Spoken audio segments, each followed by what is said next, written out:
everyone, and welcome back. As always, I'm your girl, Candy Washington. So, before we dive into today's episode, which is really doing a deeper dive into everything going on with the Real Housewives of Beverly Hills, talking about the latest season, season 13, episode 5, and then also what is going on in the news. We're going to talk about Teddi Mellencamp, Lisa Rinna, Lisa Vanderpump, Alex Baskin. So, we're going to get into what is also currently going on with the ladies. But before we do that, go ahead and like, subscribe, and share. So with that, let's go. So first up, the season seems to finally be heating up, right? Denise is back. Morgan is coming up in the next episode. We're getting the teasing of Anne-Marie versus Crystal.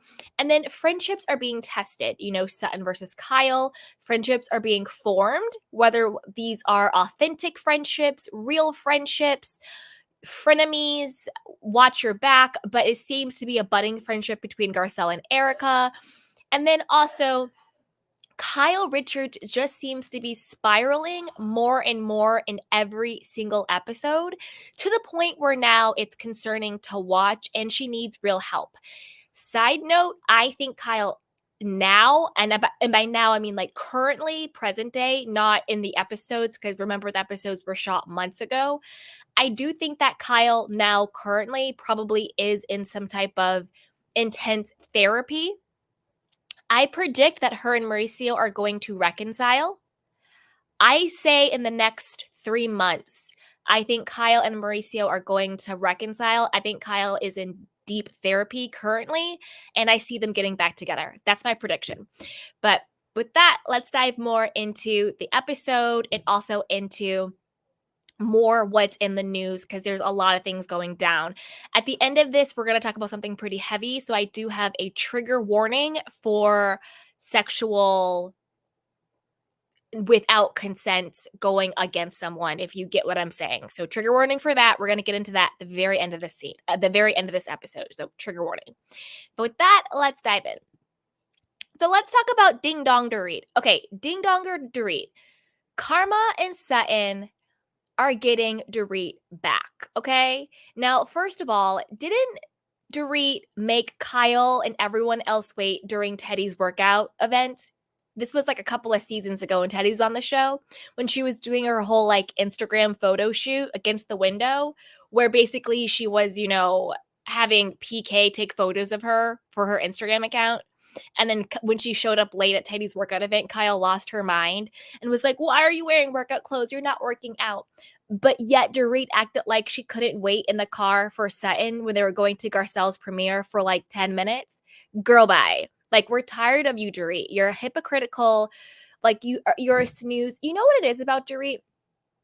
Every time I want to like her, she just does something that is so unlikable. Like, she's just a bitter Betty. She's sour. She's a sourpuss. That's what it is. Dorit is a sourpuss. Like, she doesn't laugh. She doesn't have fun. She's always complaining about something. She's a sourpuss. And she's a hypocrite. So did you guys notice how in the car, when she's in the car with Sutton, so this is the scene where, she's going to Garcelle's Black Girl Missing premiere with Sutton, and she's in the car waiting. And she's like, and when Sutton's like, "Oh, it's going to be like 100 people at the premiere party. It's going to be like a big deal." All of a sudden, sourpuss Ding Dong Dorit has, "Oh, well, with my PTSD, it's really hard for me to be in crowds. I need a heads up so I can prepare myself." Shut the hell up, Dorit. Like, we're sick and tired of it. Every single time you get an opportunity, you're taking a shot and a jab at Garcelle. Why? Why? First of all, stop lying about the PTSD. In my opinion, allegedly, you don't have PTSD because the robbery was fake, so you can get insurance money to get your husband out of his $2.27 million gambling debt. Okay? And you're only saying you needed a heads up because you wanted to take a jab at Garcelle, which has become your favorite sourpuss pastime. Okay? And so this is and then I also am confused because did Ding Dong Dorit have any problem being at Magic Mike in Vegas? That was crowds. That was sweaty men all over people. That was being touched in all types of inappropriate places. She didn't have PTSD then, did she? I'll wait. No, she didn't. So how did you mentally prepare to be in Vegas with Magic Mike with crowds of people and men all over you, but yet going to a premiere party to watch a movie, all of a sudden you're worried about your PTSD? Dorit, shut up. Please shut up. You just wanted a reason to have a jab at Garcelle. Also, my secondary theory on her whole PTSD, bogus, tired, boring storyline is that I think she keeps keeping it up in case they get investigated for the alleged robberies, right? So I think she's trying to say, oh, I have all this PTSD, from the robberies in case the feds or LAPD or the insurance company or whoever does these types of investigations are like, wait a minute, everybody in the world is saying this was a scam. Maybe we should investigate. She can be like, no, but I didn't know. Maybe PK knew, but I didn't know. Take PK to jail, but not me. I've been suffering from PTSD because I didn't know. It's also her way for plausible deniability in case they get sued or investigated, right? Girl, bye. Like, Dorit, miss me with all of you. All of you. I like the hoops you're wearing in this photo, though. Other than that, miss me with all of you, Dorit. You're a sourpuss. Every single episode, you have an attitude. Every single episode, you're coming for Garcelle when she did not even send for you. Every single episode, you're complaining about something. Like, shut up. Shut up. Okay. Also, Dorit couldn't take accountability for being a Karen when Garcelle was talking about her feelings. She was a Karen. A woman is talking to you about her not feeling safe about her children for very good reason. Not like she pulled it out the clear blue sky. All of her children were systematically attacked. Verbally, online, and to their faces. All three of Garcelle's children, Oliver was, and Jackson Jade. Jax got the brunt of it, but all three of them got some smoke, and those are her children by the women on the show and their husbands. So Garcelle had very good reason to say, hey, listen, I don't know if I trust you guys with my family. And then for Dorit to turn it around like her feelings are hurt and then gaslighting Garcelle like she's crazy for having those feelings is sick and disgusting. Dorit, have several receipts. I'm done with you right now. I'm done. Okay. Now let's move on to Miss Erica Jane Girardi. This chick is evil. She's evil. But even though she's evil, I am a sucker for moms. You guys know that. I am a sucker for moms. So I love seeing her mom on the show. She talks about her unhealthy, wild childhood, but no matter how you grew up, that's never an excuse for stealing from victims. So, Erica, you can talk about your childhood all day long. I still don't have any sympathy or empathy for you because you're still not taking accountability for the role you played in stealing from the victims. You're still trying to hold on to the victim's money that I personally believe you still have access to. In my opinion, think that Tom Girardi had his little thug lawyers and his thug cronies set up these, sort of like not dummy accounts, but sort of contingency accounts, right? Like slush accounts, where he funneled the stolen money into these accounts. And then he has his thug friends, thug lawyers, cronies, put it in their name or their company's name, and then they're able to funnel that money to Erica. And we know this to be true because we know for a fact that I think his name was Richard Wilkes, did this with $500,000 in a Wells Fargo account in Florida. This is exactly what they did. And Erica got that $500,000. And then now all of a sudden she's seen with all of these old, decrepit white lawyers all over the place. And they're like, oh, is this her new sugar daddy? Tom Girardi's old friends. No, they're not her sugar daddies. They are people, in my personal opinion, that Tom Girardi has done fraud with. And they are basically thieves together. And they're just helping him out and funneling the money to her. And they set it up in a way so they can't trace it back to Tom or Erica. But to me, it's clear as day. It's Tom Girardi's stolen money that he's funneling to Erica. And that's how Erica still has glam. That's how Erica is doing residency in LA, paying for dancers, paying for Mikey, paying for them, even though she's talked about her downsized house. Well, your downsized house is a multi-million-dollar home. Usually when people think about downsize, they think about living in a 1-bedroom apartment with like 3 kids. Erica, you live by yourself in a multi-million-dollar house. So your downsize is a bit delusional in the real world. You're a single woman living in a multi-million-dollar home talking about you downsized. Shut the hell up, okay? Ugh, and that's also why she has all of her designer clothes and all of that stuff, okay?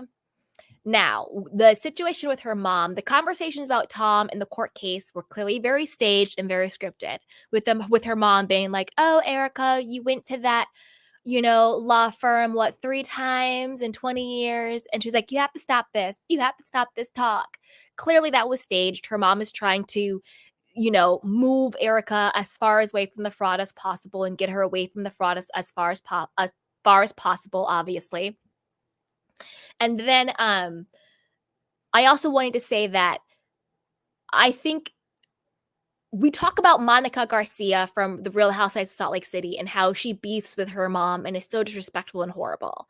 Now, Monica Garcia, you took notes from Jen Shaw. You need to take notes from Erica Girardi. This is how you get your mom on the show to push a narrative you want.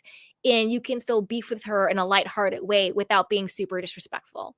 Like, Erica definitely let it be known that her and her mom has kind of a contentious relationship, but yet her mom is still there, pushing a narrative that helps Erica, distancing her from Tom Girardi and the law firm, but she's not disrespecting her mother, which is very different from the energy we get from like Monica Garcia and Real Housewives of Salt Lake City. And I agree, Gigi's mama. Erica definitely set up the elevator with Sutton, and Sutton did a great impersonation of her. I agree 100%. I agree 100%. I do think Erica set up the elevator because weren't they in like a penthouse suite? And when you're in those types of hotels, when you have a certain level of, they're not in a regular smuggler hotel room, they have a penthouse suite. You need either a code or you need a particular key card that will only open the penthouse. Like when you stay in like fancy hotel rooms, you have private codes or you have key cards that give you access. So the only way that Erica's friends could have access to that elevator where it would successfully open to their penthouse is if they either had the key card or they had the code. You don't accidentally in these types of hotels get access to private luxury suites unless you are given specific access. So there's literally no way that Mikey and her friends, Erica's friends, accidentally got access to the penthouse. They had to have a code. So girl, bye. Girl, bye. Like, miss me with that. You clearly set Sutton up, and it clearly was a thing because, like I said, you're evil and you haven't, evolved. So Erica denies it, but I think she's lying. Logic would dictate unless you have the key card or code, you can't get elevator access to these private suites. Now, Erica was shook when she saw Jax, but I do think it was clear she didn't want any more smoke. You know what I'm saying? She saw Jax at Garcelle's Black Girl Missing premiere party. And Jax was amazing. He was such like a good little, not young adult because he's like, 15? So he was a good teenager, a good, young boy. Good teenager, went up to her and just had so much integrity and so much composure and so much maturity. And it's just a testament to what a great mom Garcelle is. And I know Garcelle is going through it with her motherhood journey and the boys coming at her, but I think it's just a good testament to the type of mother that Garcelle is, right? Okay. Now, speaking of... Oh, this is a good point. Casey Hellcat says, Erica has no remorse for the victims, and I don't like to see her and Dorito. Needs to shut her mouth. They said she was wearing some of her jewelry that was reported stolen. I believe it. I believe it.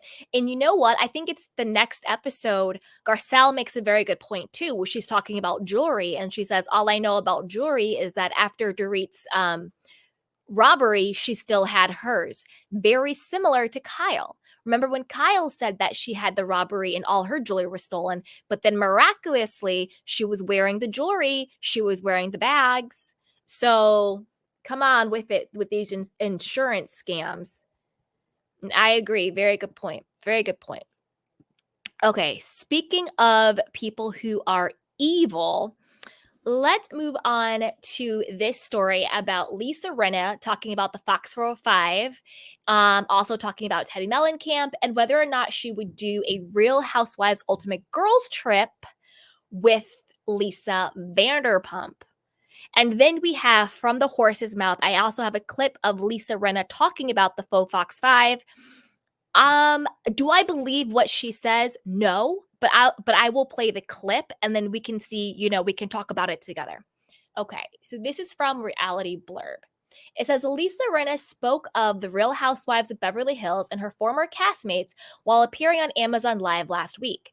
As the former cast member who announced her departure in January, aka Lisa Rinna got fired and not asked back, revealed which of her ex-co-stars she's closest to, offered an update on the Fox Force 5, and shared if she'd appear on the Real Housewives Ultimate Girls trip.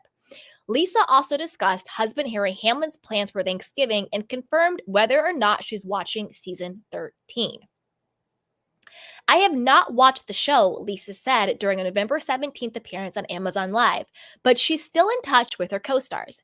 I still have my Fox Force 5 text. We still have that text going. Don't think we don't. Yes, we do. Fox Force 5 is alive and kicking, she stated, adding, everybody hated that. They just wanted to tear us apart. It was so funny. They were just like, oh my God, we hate that. We just hate them. Tear them apart. Ha ha ha. Didn't work. This is the thing. I believe Lisa Rinna when she says that. I still think Lisa Rinna, Teddi Mellencamp, Ding Dong Dorit, Evil Erica Jane, and Vile Kyle are all still on a text chain being evil as ever. Being as conniving, being as manipulative, being as, all of that stuff. I do think that they still are on the chain because they're all a bunch of bitter Betty sourpusses. All of them. And if you think about it, all of them are either separated, divorced, or in marriages that are just for show. Teddi and Edwin, like Teddi said, she thought that they were going to get divorced.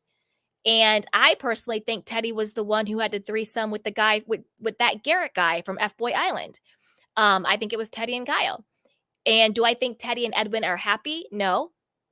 Rumor has it that Lisa Rinna and Harry Hamlin are separated. There's been rumors about them for years, what he does and what she does, and that they aren't actually together and it's just for show.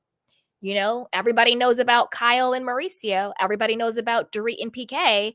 Everybody knows about Erica and Tom Girardi. They're just a bunch of bitter, sourpuss, miserable women who want to spread their misery to everybody else. So do I think they're still together? Yeah, because misery loves company. Okay, let's keep going.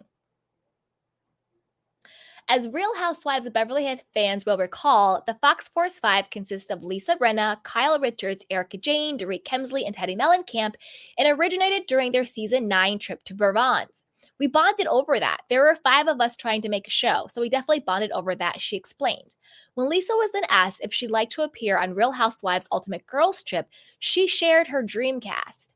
Maybe the Fox Force 5, we add Nene, Bethany Frankel, and Lisa Vanderpump. That would be a great cast right there. Wouldn't that be wild? She wondered. Moving on to why she believes Teddi often faces fan backlash, Lisa said she doesn't quite get it. I think Teddi was one of the greatest housewives of all time. Nobody can ferret out the truth like Teddi Mellencamp, she noted. Anytime we forgot something or someone had called us out on something, you called Teddi and asked what happened here. And she knows everything. I love Teddi Mellencamp. Oh my God, Lisa. Everyone has their own opinion. I think to each his own. I will stand by saying I think Teddi is one of the best housewives we've ever had. Totally misunderstood, I think. She knows how to stir it. You need people who are not afraid to stir it. I'm not sure if anyone's over there stirring it right now. Otherwise, it's boring, she added. Also, during her Amazon Live appearance, Lisa shared Harry's plans for Thanksgiving. I don't think Harry is cooking. I think we're going to someone's house, she revealed. Harry Hamlin is in Canada cooking for his partner. Let's put it that way, okay? Anyway, Delilah is going to be at the farm in New York with her boyfriend. We just found out that Amelia is coming, so we don't know what we're doing. Lisa then gave a nod to Harry's new show. He has a new show coming out in December, so you have to watch it. Cooking with Harry Hamlin on AMC Plus. Oh, girl, bye, girl, bye. But let's hear it from the horse's mouth. And then I'm going to weigh in on where I think Lisa Rinna is lying in this clip. Okay, here we go. I wore a dress. Those. Who is Fox Force 5? Fox Force 5 is Teddy Mellencamp, Dorit Kemsley, Erica Jane, Kyle Richards, and myself. And that came out of the trip to Provence that both Denise and Camille were supposed to go on that trip, and they had those horrible fires in Malibu, which was awful. So they ended up not being able to go, and it was just the 5 of us. And so, and then Vanderpump quit. So we didn't have her either. So we bonded over that. You know, there's 5 of us trying to make a show. And so we definitely bonded over that. So that's that story. That's some good tea for you guys, actually. Really good tea. Who is... Okay, Lisa Rinna, shut up. Because number one, that's actually not good tea. Because number one, we already knew that. We already knew who the Fox Force 5 was. We already knew that you guys came up with your quote name in Provence. However, this is where I think she's lying. She's like, oh, and you know, Lisa Vanderpump quit, so we all bonded over that. Ha ha ha ha ha. This is what I think actually happened. I think the Fox Force 5, the 5 of them, all came together and made a pact to try to kick Lisa Vanderpump off the show. That was why they formed. They wanted to get her off the show. That's why, in my opinion, they created Lucy Apple Goosey, the whole puppy gate situation. Then they all try to go after her, Teddy and Kyle and Dorit and everybody. Like, oh, you're leaking stories to the press. They all leak stories to the press. I think they leaked that story to the press during a time where Lisa Vanderpump was very, very vulnerable because unfortunately her brother had just passed away. So she was grieving, she was mourning, she wasn't on her game because she's a human being who just lost her brother. You know what I'm saying? And they all came together. Now, they may have named themselves the Fox Force 5 in Provence, that may have given themselves a name, but that group had already formed with the mission to get Lisa Vanderpump off the show prior to Provence. That's why Lisa left the show, because they all came after her brother died. So they already had that mission. So whether or not that's what they officially called themselves, they were the faux Fox. I keep calling them the faux Fox 5 because they're all fake as hell. But they were the Fox Force 5, even without the name, because it was that particular group of women who had that one goal in mind. You see what I'm saying? So I think she's lying, saying that they were formed in Provence. Maybe they named themselves in Provence, but bye. Just miss me with all of that. Super sick, super gross, and all of that. Now, I want to know what you guys think. Put it down below. Number one, do you think the only reason why Lisa is saying she likes Teddy Mellencamp is because, as we know, Teddy Mellencamp is a mouthpiece for Kyle? And Teddy has also been a mouthpiece for Lisa Rinna. I mean, remember when Lisa Rinna's mom passed away? And Lisa Rinna was like, how come I'm not getting, the grace that you wanted me to give LVP? And then Teddy was on her little stupid podcast like, oh, LVP wasn't even grieving her brother. They weren't even that close, and she didn't even let us know and all that stuff. And then everybody came out with the receipts. So as we know, Teddy has no problem being the mouthpiece of the group because other than that, she's irrelevant and going after people. And would you watch a Real Housewives Ultimate Girls Trip with Lisa Rinna and Teddy and Lisa Vanderpump, the Full Fox 5, and everybody else? Let me know what you guys think. Put it down below. And be sure to like, subscribe, and share. So with that, let's move on to Miss Garcelle. Dun, dun, dun, dun. All right. Now, when it comes to Garcelle, I absolutely love seeing her relationship with her boys, her sons. I'm really here for it, okay? But I will say this about Garcelle. I want to see more of, I love the aspects of her life that we are seeing, like her being a producer, her being an actress, the Black Girl Missing. It's such a great message. She's boss babing it up. She's producing it. She's acting in it. She's doing all of the things. I love seeing her relationship with her sons. Jade is my type of person. He is ride or die loyal. He was like, who do we like and who are we avoiding? And I was like, Jade, you can come to the cookout, homie. Like, love you. You are my people, because that's what I would do. I would be like, okay, so who do we like? Who do we don't like? Because I ride with you. You know what I'm saying? Love Jade. What I think is missing about Garcelle in her personal story, because I do love everything we're seeing. We're seeing her business. We're seeing her family. I don't know. I just feel like there's something more of her that I want. I don't know if it's dating. I don't know if it's like relationship stuff I want her to talk more about. Maybe more of her like single life or dating life. Is she secretly seeing someone? Is she not secretly seeing someone? I don't know. I just feel there's something missing in the romance department. Maybe she's just not focused on it. Maybe she's focused on, being a mom and being a boss babe. Maybe that's it. I don't know, but I just kind of want something more when it comes to her romantic life, I think. I don't know, just kind of love it. But I loved seeing Denise Richards come to support her and interact with the other girls. Now, from all of the promos, Denise is wild at the next episode. She came in on one. She's wild. And I can't wait to see her go against Erica Jane. Can't wait to see it. Now, Garcelle is also giving, though, when it comes to the shade and it comes to her input on the ladies, particularly Dorit. She's 100% correct about Dorit taking on her feelings about her children and then weaponizing it against Garcelle. Like I said before when we talked about Dorit, it was the classic Karen moment.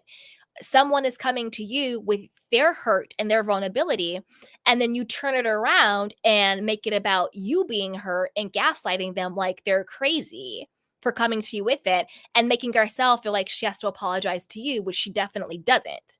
Dorit was all the way wrong. Dorit, if you want something to talk about the gambling, the $1 million in gambling debt. Talk about the bankruptcies. Talk about you not paying your at-home nurse and her having to sue you. Talk about your investors suing you for, Beverly Beach. What happened to you designing, swimwear? What happened to you designing wedding dresses? What happened to any of your businesses, Dorit? What job do you have? What is Dorit's job? What is PK's job? Don't tell me it's managing people. That's a bunch of BS, okay?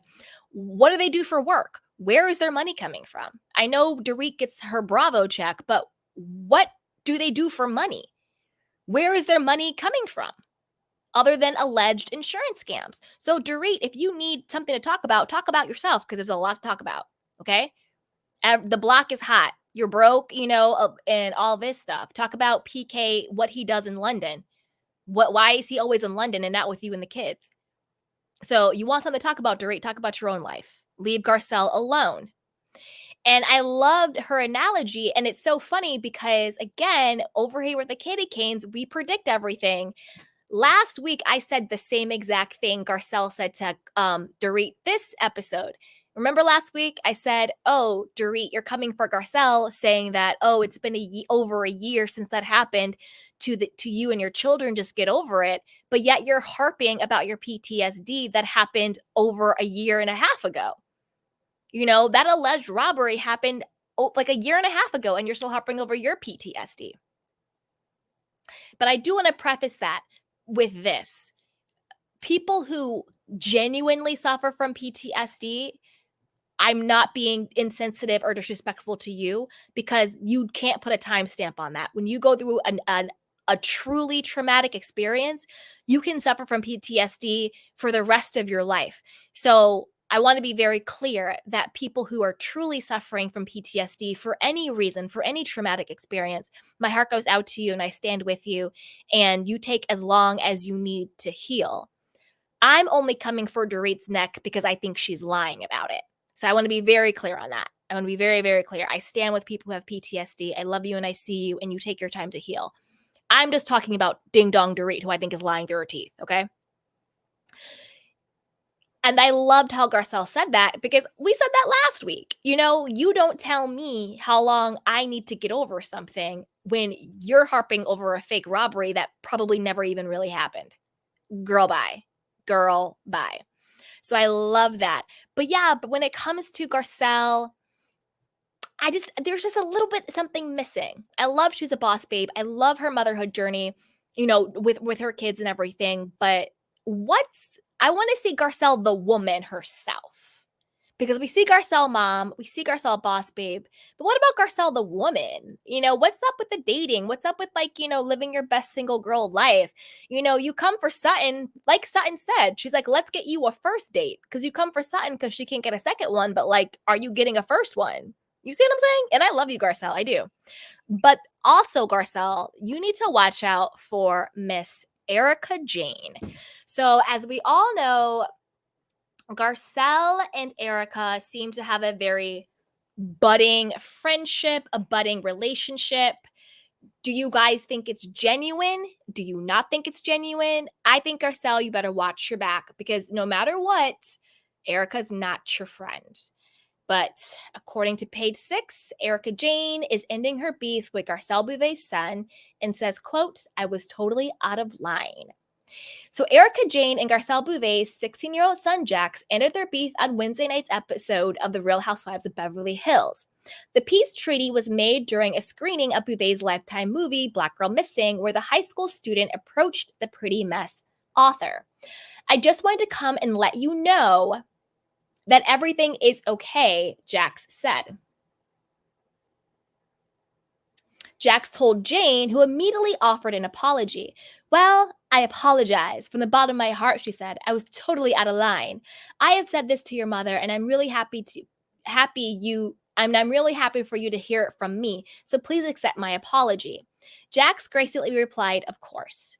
Jane then told him that she was glad they could patch things up after she drunkenly cursed him out last season. I appreciate that, the Las Vegas entertainer added. Thank you. Jane praised Jax for the way he handled the situation in an in-swing confessional. What a class act this young man is to walk up and say, hey, no hard feelings, she said, before complimenting Bouvet as well. Garcelle, you've done a beautiful job. At the event, Jax told his mother that he buried the hatchet with Jane. I wish Erica, and this is a really good point that Garcelle makes. She says, I wish Erica had been the one to approach Jax because she's the adult. Exactly. Bouvet said in a confessional. The Coming to America actress who shares Jax and his twin brother Jade with ex-husband Mike Nylon and son Oliver 32 with ex-husband Daniel Saunders further noted that Jane was the one in the wrong.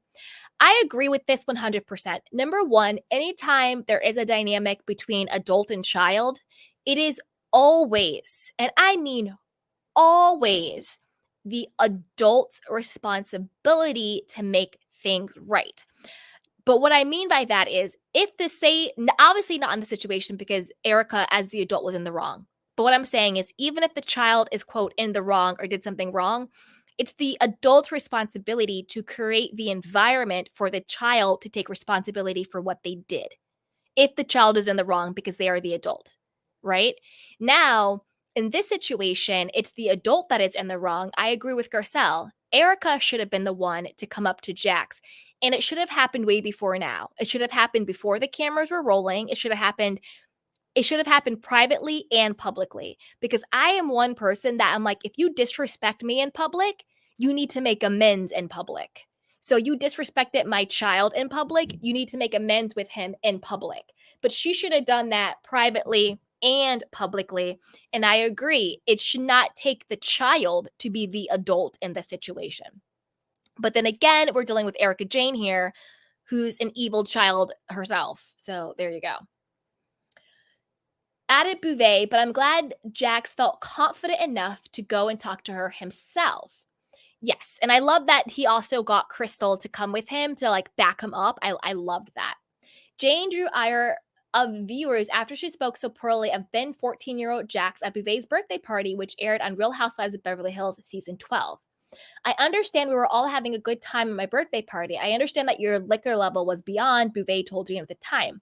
Under no circumstances, though, can you disrespect not only a kid, but my kid. Damn right. You go, Garcelle. The expensive singer wasted no time saying sorry to Bvd. Side note, you guys. Did you notice, because they did the flashback, this is how I know Erica, yes, Erica was drunk when she cussed out Jax, but she also did it purposely. And she also, and I wish I had the clip, but I'm gonna describe the clip to you guys so you know what I'm talking about. She did it purposely, and Dorit was in on it, and Dorit knew. Go back and watch, I think it was actually this scene, this episode, when Garcelle is talking to Dorit at the premiere, and they do the flashback of when Erica cusses out Jax, and she's sort of like laughing and hugging Dorit, and she's in Dorit's ear, and production has, they're mic'd up, so they have the microphone audio, and then they also have the subtitles, and Erica says something like she was trying it, Garcelle was trying it, she kept trying it. So to me, that means that clearly, and remember, this was the time of Lisa Rinna for Fox 5, clearly Kyle, Dorit, Erica, Lisa Rinna, they were all gunning for Garcelle, and they did not like her, and they were all clearly talking crap about her. And when Erica was saying to Dorit in the ear, and Dorit was laughing and muffled and being like, stop, but still laughing, she was trying it, to me that means you cussed out her son because you were pissed at Garcelle, which means, yeah, you're drunk, but you have the wherewithal of mind that you chose to cuss out her son because you wanted to go after her. When you are drunk out of your mind, blacked out, you would just cuss somebody out and then the next moment be like, what are you talking about? La, la, la, la. And then be like laughing and going off somewhere. You wouldn't sit there with Dorit and say in her ear, she kept trying it, she kept trying it, she kept trying it. To me, that means you purposely did that to her child because you wanted to hurt her, because you were pissed that Garcelle was a fan favorite, and you were pissed that Garcelle didn't stoop to your level, and she called you out and she shaded the hell out of you guys. And you were pissed that Garcelle was the queen of the show and you weren't. If you don't believe me, go back and watch it. And I wish I would have grabbed it, but it just came up to me right now as we're talking. Go back and watch it. And Dorit is laughing because she knows exactly what Erica is talking about. So, Dorit, you're wrong for that. You can go to hell, and so can Erica Jane. Okay? Oof. Oof, oof, oof. Okay. I agree and take full responsibility. And you know what? I was crap talking and treating the kids like they were adults, and I was wrong. So I fully apologize, Erica said. I also want to say this. It didn't come from a bad place. It wasn't vicious. She elaborated. It was just wrong. Well, as I just explained, that is a lie. It was vicious, and it was from a bad place. Go back and watch the clip, and you see Erica and Dorit laughing and talking about it. Okay? But I want to know what you guys think. Put it down below before you like, subscribe, and share. What do you think about this budding friendship between Erica and Garcelle? I think Garcelle, you better watch your back. Don't trust Erica. Erica is just doing reputation rehab. Girl, you in danger. You in danger. All right. Now let's move on to Sutton. So to me, Sutton is the MVP of the show. She is the queen of the show. I am absolutely living and loving Miss Sutton. So Sutton gathered Kyle. I mean, absolutely gathered her, okay? So when she said, what's going on with you? Kyle left with the absolute quickness. Oh, you want to go there? We can go there. And then Sutton was like, name them. Let's go there. And then Kyle got all the way up and left in a huff and a puff because she didn't want to go there and talk about all of the rumors and what's going on in her life that's crumbling and cracking, okay? I am 100% living for Sutton. She is like a dog with a bone, and she's going to come for Kyle's neck. And the reason why she's going to keep coming for Kyle's neck is because I think Sutton feels betrayed by Kyle. I think Sutton thought that they were actually friends, and she is quickly realizing that Kyle is not her friend. As she said, our friendship is a farce. You're not my friend. You don't have my back. You never have, and you never will. And I also think that Sutton is going through something herself.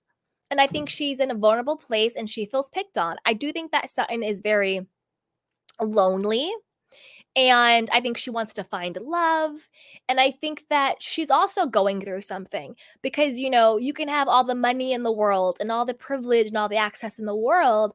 But if you feel that you're missing, love and romantic companionship, that can make you sad. And as human beings, material things and money doesn't always equate to being fulfilled and happy in other areas of your life. And I do think that Sutton is sad and I think she's lonely. And by sad, I don't mean like she's a sad person, pathetic. I don't mean that at all. Like, oh, you're a sad person. I don't mean it that way. I mean, I think like she's sad and I do think she's lonely and I think she's looking for love, as we all do. When we're done being single and we're ready for love, we all have that loneliness and that longing and that wanting to find a partner. It's very normal and it's very natural. And I think that's why she's doing all of the retail therapy, buying the horse Santos and, doing all of that stuff. It's almost like, people who have a void, either they fill it with shopping, they fill it with sex, they fill it with food, they fill it with gambling, they fill it with booze, they fill it with drugs, looking to fill whatever hole they have with something. And I think for Sutton, it's like that retail therapy because she has money to burn, And I love seeing Sutton and Jennifer Tilly together. I think it's just a vibe. I'm so here for it. Like I want to do brunch. Like I'm manifesting it. When I have a boozy brunch with Sutton and Jennifer Tilly, I will live stream it and it's going to be such a vibe because I love them. And I think Jennifer is spot on about Kyle. Kyle is trying to gain control in her life. I will say this: if the cows come home, I think the majority of Kyle's problem is that when her childhood friend passed away by her own hand, I think that really blew up Kyle's world and it really shook her up. And that's a lot of shock. That's a lot of pain. That's a lot of trauma. That's a lot of identity shifting. When something like that happens, you question who you are and what you're doing in your life when those big moments happen, So I think that Kyle is trying to get some control in her life because something so big happened that she had no control over, So I agree with Jennifer said about that. And she's also spot on about Kathy. I do think that Kyle is jealous and resentful of Sutton because Sutton is such good friends with Kathy. She even said it in the first episode. Oh, Sutton's friends with Kathy because Kathy throws the best parties, blah, blah, blah, blah. No, Sutton's friends with Kathy because Kathy's just like a nice, normal, funny human being. And she isn't so weird like you are, Kyle. Kyle, you're a mean person. I go back and watch some episodes with Kyle and Kyle's mean. Even this episode. In the last episode, she called Sutton a bitch first. The Vegas, she called Sutton a bitch first. But then Sutton was the one who ended up apologizing for it when she called her one back. But Kyle never apologized. Kyle is actually very mean and is very nasty. What's going on with you, Sutton? Like, she's very mean. The way she treats Mauricio, very, very mean and nasty. The way she's treated Kathy, the way she treated her sister Kim, the way she treated Lisa Vanderpump, the way she's treated a lot of people. Looking at it, Kyle is really mean. She's a very mean and nasty person. You know what I'm saying? So I think that that's what's going on with Kyle and Kathy and Sutton and all of that stuff. But I'm living for Sutton. She's a moment. She's a beat. I love it. I hope her and Garcelle's friendship continues to grow. I hope Garcelle continues to have her back and not sort of backslide with that, from pressure of other people. So I hope that continues to grow, but we'll see. Now, let's talk about Miss Crystal. Ay. Okay, Crystal. This is what's going on with Crystal, in my opinion. Number one, I want Crystal to show her life. because she's making her entire storyline about asking the other women about their lives and about her brother. I don't know if it's because her brother needs some type of, I don't know, boost in his K-pop music career that he needs to be on the show. But Crystal, what is going on in your life? Like, I want to see you invite over your Beverly Hills, ladies who lunch and throw a boozy bunch for all of your friends. I want to see you going on fun shopping sprees and buying clothes and handbags and jewelries. I want to see you gassing up the private jet and going to fun places. I want to see you having fun and living a decadent, luxurious life. But like, you're boring. I like what your brother's life is interesting. He didn't end his engagement because of the distance and COVID. He ended his engagement because he chose you and his mother over his fiance. And if I was the fiance, I would have dumped him too. You're not about to become my husband, and we're in the middle of a global pandemic where people are dropping like flies left and right, and you abandon me and then expect me to say I do. You lost your mind. You've lost the plot. So kudos to his ex-fiance. I would have done the same thing. You're not going to have the privilege of being my husband after you abandon me. Just like Crystal's husband, Rob, said, he needs to break away, become his own man, and start his own nuclear family. But you can't do that when you're catering to mommy and big sis or little sis. I don't know who's older. When you're catering to mommy and sissy, it's not going to happen. There's no way you abandon me in the middle of a pandemic and then expect me to marry you. You've lost the plot. So that's really what's going on there. But what is going on with Crystal herself? I want to see more of it was a moment to see her and Rob's interaction, but what's going on in her life? As we know in the episodes coming up, it's going to be more of Crystal versus Anne-Marie. She's already foreshadowing it, saying that Anne-Marie talks a lot, that she's super nosy, that she wants all the information, all of that stuff. So maybe we'll get more of Crystal in the rest of the season. She did say, I think at BravoCon, that at the middle to end of the season, she's shown way more. She becomes more of a primary character. But at this point, I'm just like, I don't know if it's Crystal not giving or if it's production editing her out. Because it could be that too. It could be she's not giving, or it could be production is editing her out, because they definitely edited her out in the beginning of this season. She's barely a friend of, and we're in episode 5. You see what I'm saying? So we'll see what happens with the beef with her as that comes out. But Crystal, if you hear this, we want more of your life. Even if it's you beefing with your Beverly Hills friends or just having fun keys, that doesn't necessarily have to be other housewives. But what is your life, Crystal? What do you do? I want to see you lunching with the girls. I want to see you throwing really fun parties. I want to see you going out. You're the youngest one on the show, but you're the boring, flattest one on the show. Do something. Sutton is out here buying horses. You know what I'm saying? Garcelle is out here producing movies. Even Kyle is out here having mental breakdowns. What are you doing, Crystal? What are you doing? Show up and show out, okay? Show up and show out. Now, speaking of Anne-Marie, do I want to go to her? No, let's go to Kyle next. Okay, let's go to Kyle. So let's get into Kyle. Kyle is literally having a nervous breakdown right in front of our faces. Literally right in front of our faces. And at this point, it's not funny anymore. It's actually just really hard to watch. You know what I mean? It's just really, really super hard to watch. Now, I think she needs some professional help. And I said this at the beginning of the video, and I'm gonna repeat it now that we're on her slide.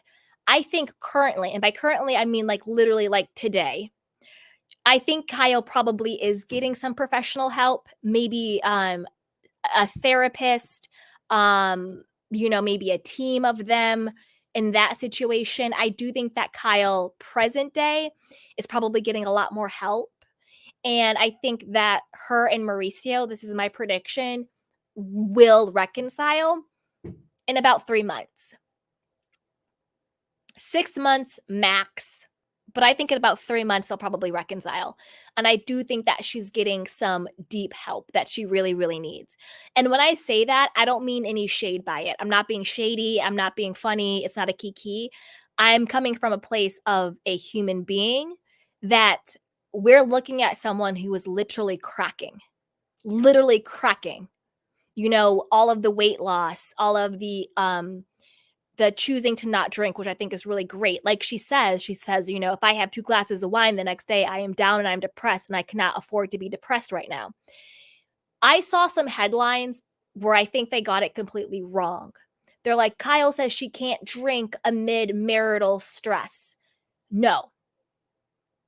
Kyle not drinking has nothing to do with her marriage. I think Kyle not drinking has everything to do with the fact that she knows if she drinks, she's going to get really depressed.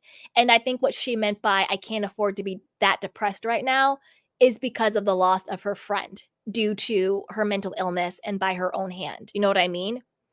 That is what Kyle is referring to. I don't think Kyle saying she's not drinking right now has anything to do with marital strife at all. And it blows my mind that these big publications like People Magazine are just getting it so wrong. And it's so dangerous how wrong they're getting it. You know, equating her not drinking to, you know, her acting differently and marriage problems and falling out with friends. I think if she were drinking, it would be even worse. And I commend Kyle, even though, you know, we love to clown her over here, but in all seriousness, I commend her for not drinking and for saying, hey, listen, you know, I'm in a really shaky place right now, mentally and emotionally, and I can't drink right now. I commend her for doing that. Can you imagine how she would be if she was drinking? Also, I think that when it comes to the weight loss, I think 2 things. One, I do think the weight loss is attention-seeking behavior because she wants Mauricio's attention. She wants, you know, pay attention to me, prioritize me, see me, worry about me, you know? But then on the flip side, I think that the addiction to the exercise is also a part of her taking care of her own mental wellness, you know, because when you exercise, you do get that endorphin hit. You know, you do feel better. You get that mental clarity. You feel better about yourself. You know, when you go for runs and you exercise, or you go for a walk, or you go for a jog, or you do weights or yoga or Pilates, you know, whatever your vibe is, you do feel better mentally, emotionally, and spiritually. So I do think her workout routine is a part of her mental health wellness routine. So I'm not going to knock her for working out. I think it only becomes problematic is when you do it excessively. You can do it routinely and you can do it religiously. Like every day you're doing X, Y, and Z. But when you do it to the place of excess, that's when it gets in a little bit of a dangerous territory. But I do think her not drinking and her workouts is a way for her to take care of herself mentally. So I'm here for that. But I think the excessiveness of it and the weight loss is for attention. Same thing with the tattoos. Same thing with the being mean and acting out and being difficult and all of that, particularly with Mauricio, and then the whole fake lesbian relationship with Morgan. To me, that's all attention-seeking behavior. So I think when she says, I can't have 2 glasses of wine because the next day I'm down and depressed and I can't afford to be depressed right now, I don't think that has anything to do with her marriage. I think that has everything to do with her own mental well-being, given the fact of what happened with her friend. And then on top of that, everything else. Then, yes, the marriage issues. Yes, the cheating allegations. Yes, the Kathy fallout. All of that stuff, right? Yes, the lawsuits Mauricio has, these $1 million lawsuits. Yes. But I think the core of it is the friend passing away, right? So that's what I really think is going on with her. Now, this is the thing. When it comes to the quote, cheating rumors, because that's all they say. Oh, you know, in the tabloids, they're cheating rumors. I'm tired of this generic, quote, cheating, rumors, blanket statement. I want specifics, okay? I am on my petty girl mission. I'm 1-800 call Candy Petty right now. Listen, I want specifics. I want them to address, Kyle, are you having sex with Morgan Wade? Because if you are cheating on your husband. Everybody talks about Mauricio cheating, but is Kyle cheating? Then the whole Mauricio cheating rumors. I need specifics. I'm petty as hell right now. I want them to ask the question, ding dong Dorit, did you have sex with Mauricio? Did you have sexual relations with your best friend's husband? I need them to ask Mauricio, did you have sexual relations with your wife's best friend, Ding Dong Dorit? I want specifics. I'm tired of this blanket cheating rumors. No, we know what the rumors are. Can we address them? Because how are we acting like the world is not questioning if Dorit and Mauricio smashed? That is the elephant in the room. And I'm sorry, but it's not because, we don't believe in coincidence with the candy canes. We only believe in conspiracy. I don't think it is a coincidence that right after there is a huge rumor that Dorit and Mauricio are having an affair, that both Kyle and Mauricio separate, and then months later, Dorit and PK separate. Because as we know, they're living separate lives, and they're pretty much headed for divorce too. We've done tons of videos on PK and Dorit marriage falling apart. He's living in the Beverly Hills hotel, not even living at the house anymore. He was spotted without his wedding ring. Allegedly, he was cheating on her the night he got the DUI, and there was a woman in the car with him. And, Dorit made it very clear she's pretty much not sexually attracted to him anymore, and that she doesn't trust him with the kids, and that he isn't there to support her. And we all know about their financial problems. So is it a coincidence? Like Nene says, is it a coincidence? Is it a coincidence? I don't know. Is it a coincidence? Probably not. Also, that Kyle and Dorit's friendship clearly no longer exists and is literally hanging on by a thread just for the show. You can tell they don't talk anymore and they don't hang out anymore and they're not really friends anymore. But yet you want to play in our faces like it's just, quote, cheating rumors, when the rumor is one housewife was having sex with another housewife's husband. Not just husband, but her husband's best friend, because PK and Mauricio were really good friends. And not just them being best friends, but you were best friends with the other housewife. To me, that is the single most juiciest storyline that we should be doing a deep dive on every single freaking episode of this television show. And that, to me, is what is missing this season. You cannot have Kyle having a mental nervous breakdown in front of our face, separating from Mauricio, PK and Dorit clearly living separate lives, having all their friendships fall apart, and just say, oh, Mauricio cheating rumors. There has been Mauricio cheating rumors every single season of this show from season 1. You don't believe me? Go back and watch. We need to talk about it. That is the elephant in this entire season. That's why the season is missing something. It's missing that. You can't play in our faces like this. This is literally the juiciest storyline ever. I need a conversation on camera where Kyle is looking Dorit in her eyes and ask her, did you sleep with my husband? That would be television freaking gold. I need PK to look in Mauricio's face and say, did you sleep with my wife? That would be television gold. That would make this season freaking epic. But the fact that no one is actually talking about it is a problem.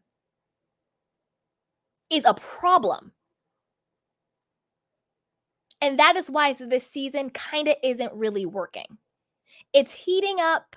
We're getting little spits and spats here, but nobody's talking about what the actual issue is. Like, for example, when Sutton says, what's going on with you? Let's talk about it. I'm sorry, Sutton, why wouldn't you say, Are you losing your freaking mind because you're worried that Mauricio had sex with Dorit? Is that what's going on here? How are they not talking about it in a very straightforward way? I'm confused. I'm confused. I'm confused. Like it's crazy to me. And that's what's missing. That's what's making this season not click, because it is such a big elephant that nobody's actually talking about. Okay?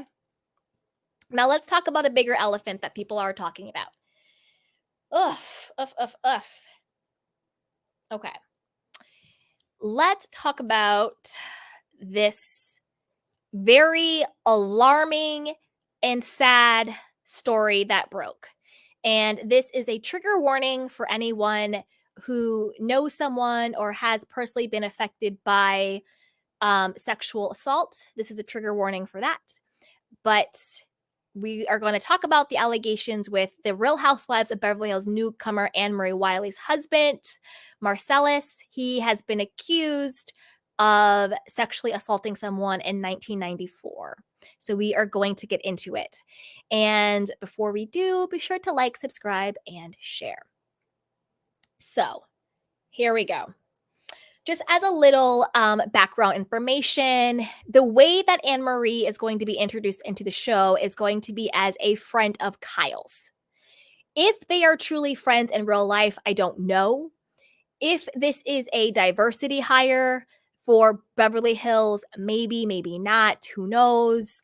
But I personally never really liked Anne-Marie.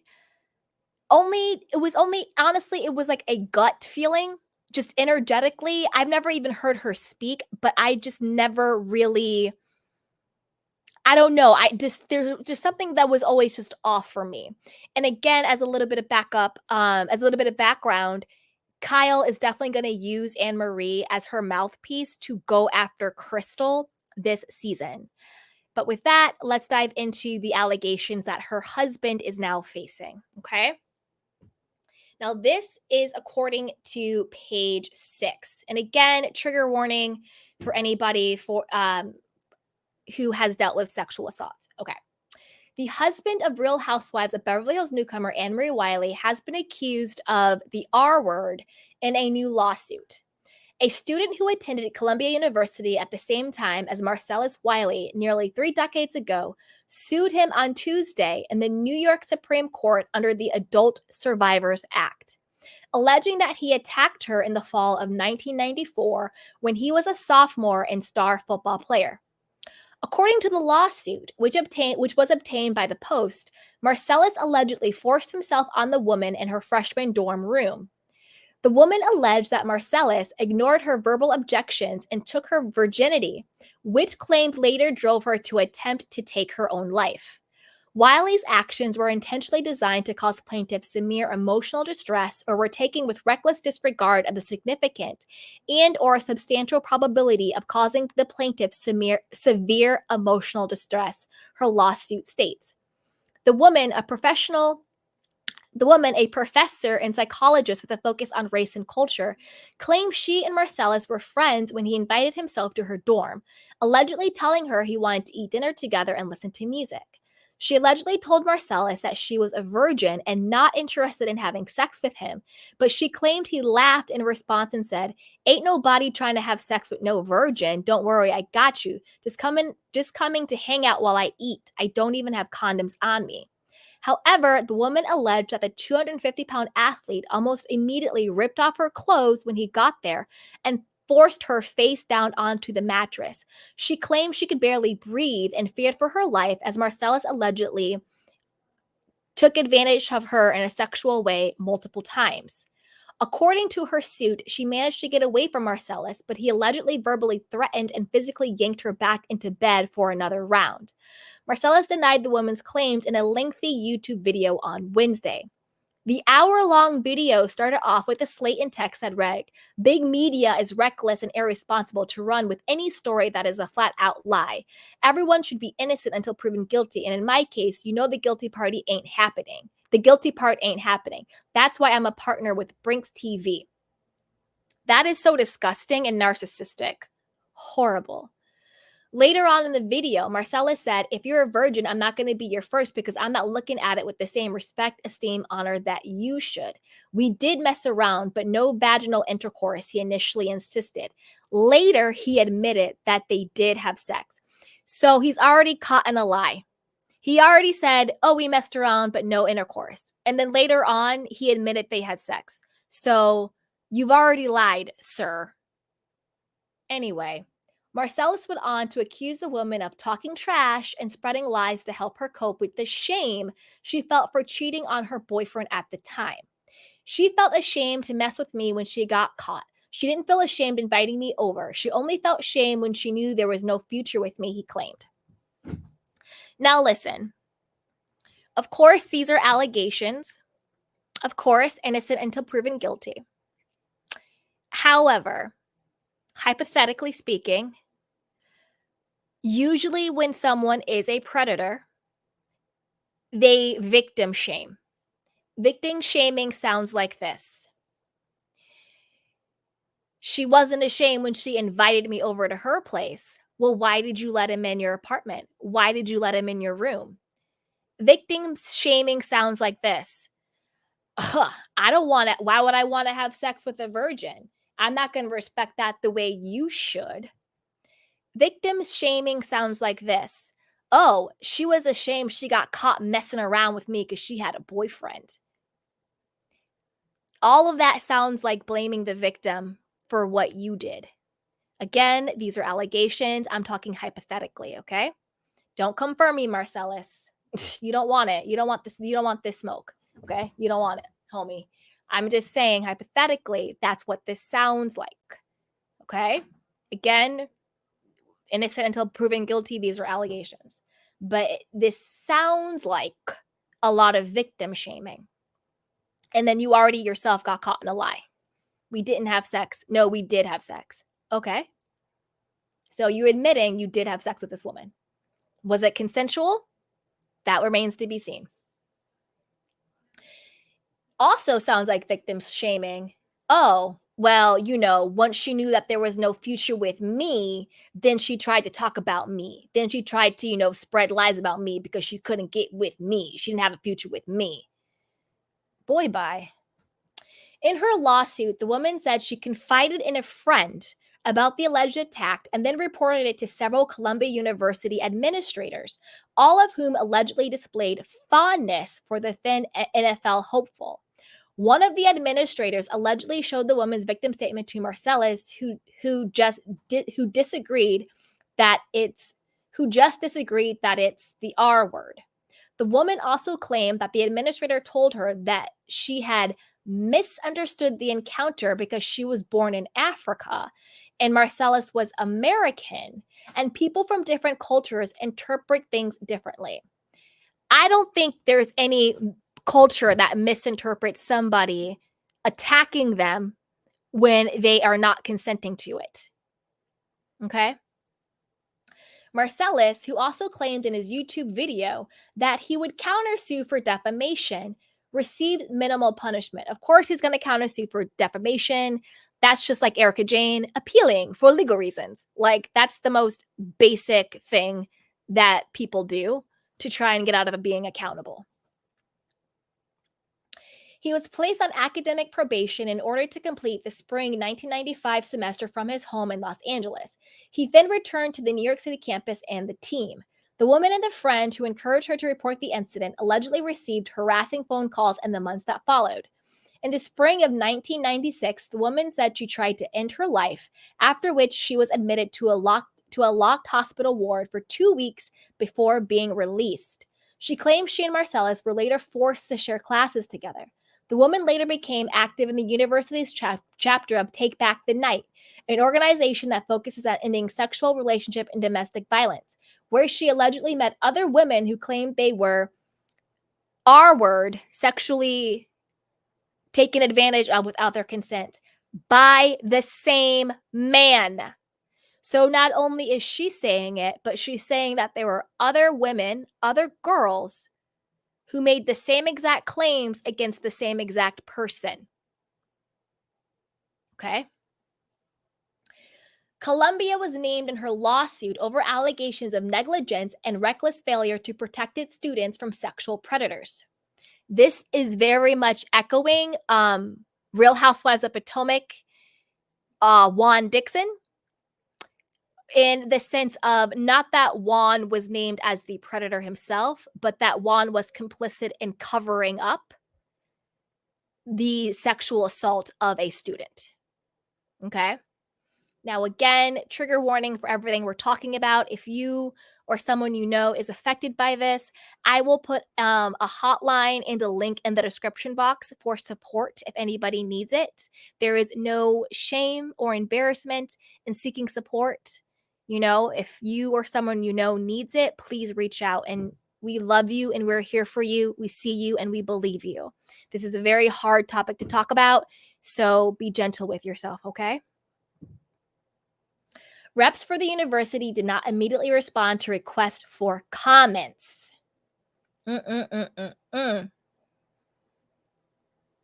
Marcellus went on to play in the NFL as a defensive end for 10 seasons with the Buffalo Bills, San Diego Chargers, Dallas Cowboys, and Jacksonville Jaguars. He married Anne Marie, a certified registered nurse anesthesiast, in 2014. They shared 3 children in addition to Marcellus' eldest from a previous relationships.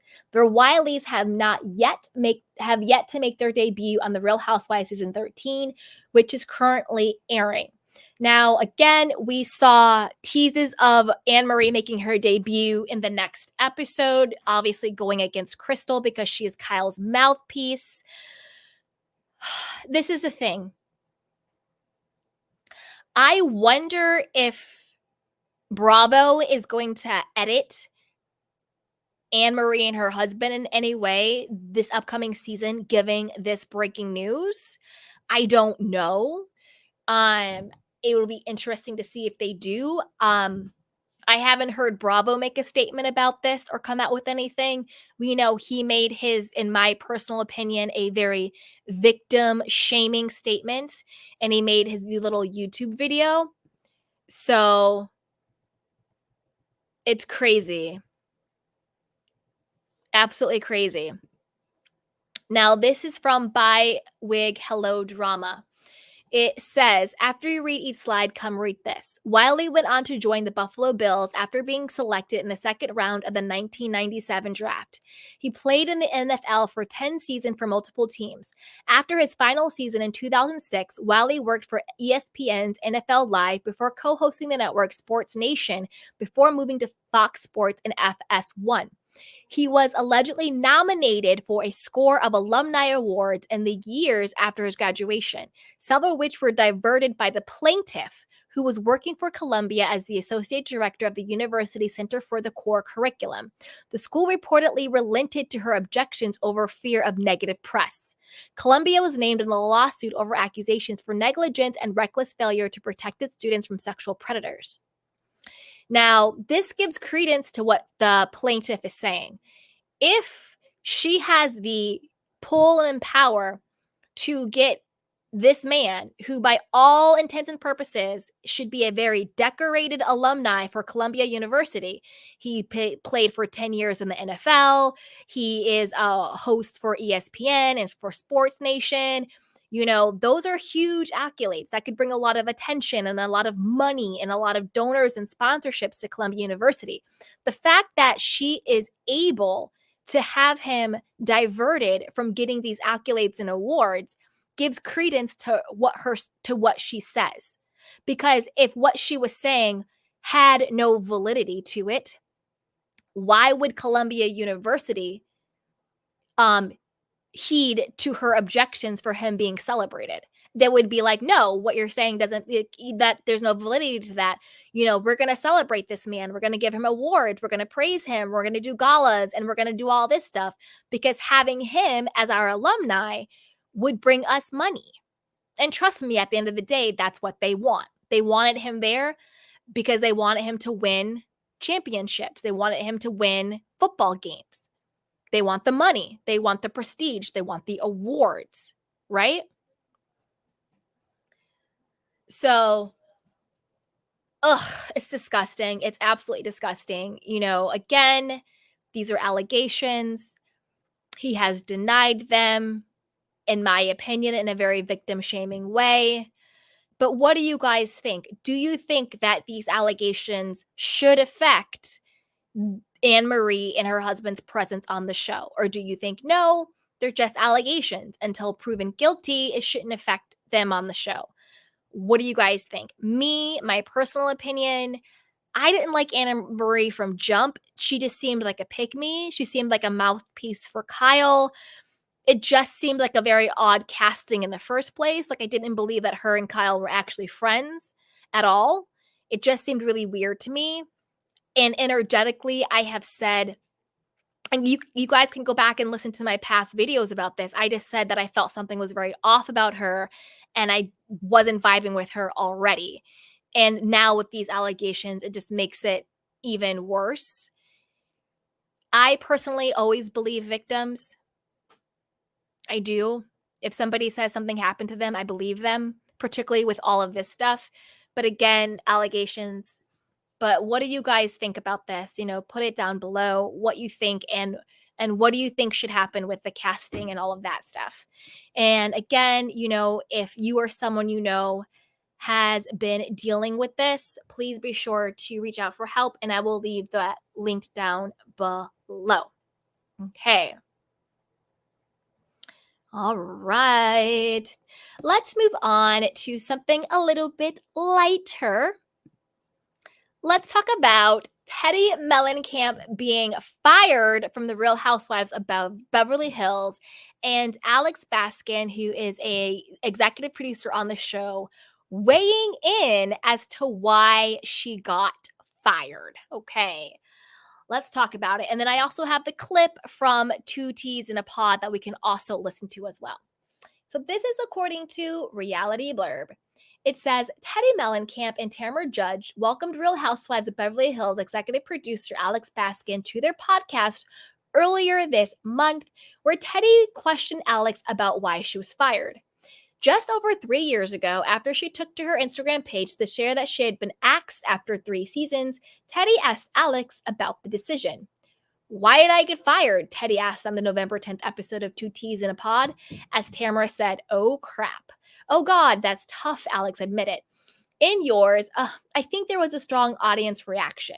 So I do think that was part of it. Not going to deny that. And I also think that you were self-conscious. Now, this is the thing, okay? Did the audience have a harsh reaction to Teddi? Yeah, she wasn't a fan favorite. She came across, in my opinion, very produced. And also, I think also a problem with Teddi is that she didn't have her own personality. When you are simply a mouthpiece of Kyle, of Lisa Rinna, we already have Dorit for that. So Teddi didn't really have her own personality. So why would we connect with Teddi on any level when she wasn't being her authentic self? And also, like she said, she was hiding stuff because her and Eddie, in her own words, she thought that they were going to get divorced. And then she's pretending like they're all happy families, right? But it's just a mess. It's just a mess. Okay.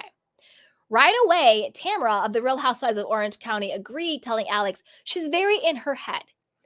Side note, shut up, Tamara. I can't stand Tamara. Tamara's another one.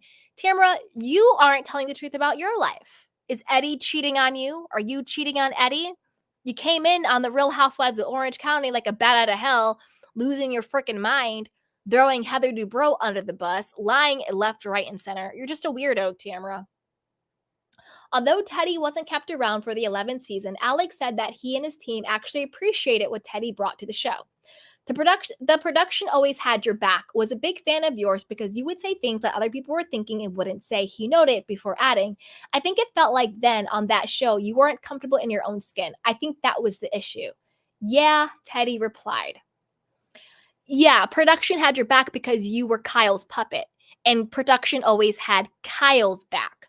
Kyle, up until last season, always got a very curated, good edit.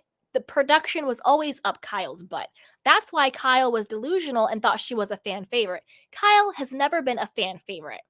She's an Andy Cohen favorite. She's a producer puppet, but she's never been a fan favorite. So when you throw somebody in the mix like a Teddy or a Dorit who don't have their own personalities and they just are puppets for people who are already not liked, yet they're not as protected, then yeah, you get the backlash because Kyle's protected by Andy. Kyle's protected by production. We, the audience, don't like them. But then you have someone like a Teddy who is just their puppet.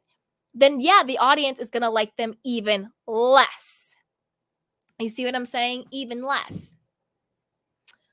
Ugh.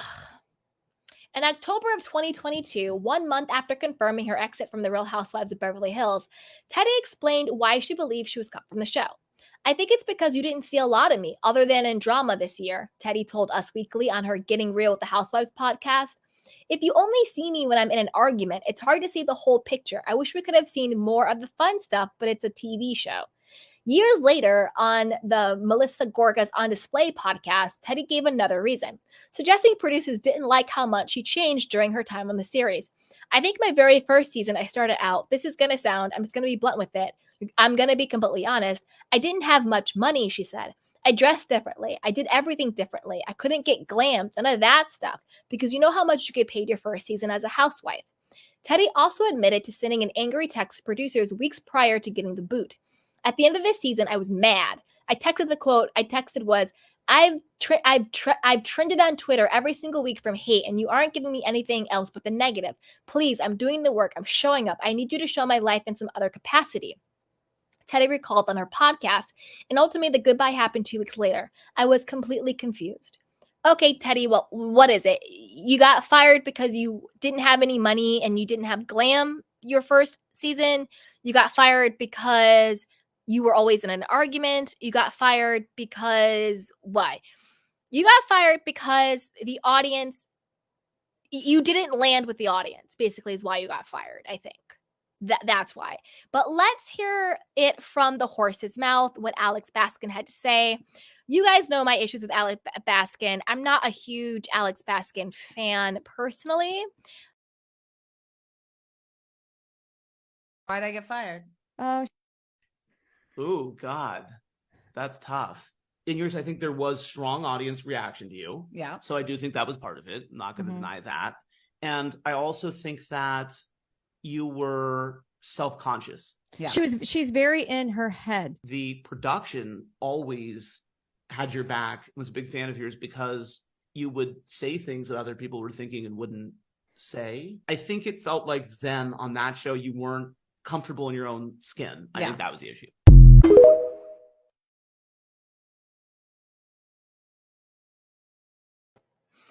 Yeah. Now, don't forget, this is the same Alex Baskin who is a executive producer on Vanderpump Rules. He has a reputation, let's say, for protecting his favorites. This is the same Alex Baskin who allegedly protected Tom Sandoval and Jax and Tom Schwartz all during Vanderpump Rules, during Scandoval and all of that. Because don't forget, people always think Andy Cohen is an executive producer of Vanderpump Rules. That's not true. He's not. Alex Baskin is. So this is the tea. Alex Baskin, and there's another producer. I forgot what his name is. He's no longer producing on Beverly Hills. But these two producers, they would always protect Kyle. Always protect Kyle. Alex Baskin and Lisa Vanderpump got together to produce Vanderpump Rules. See what I'm saying? The other producer, whose name I forgot, his name's like Peter or something like that. He also used to be a producer on The Real Housewives of Orange County.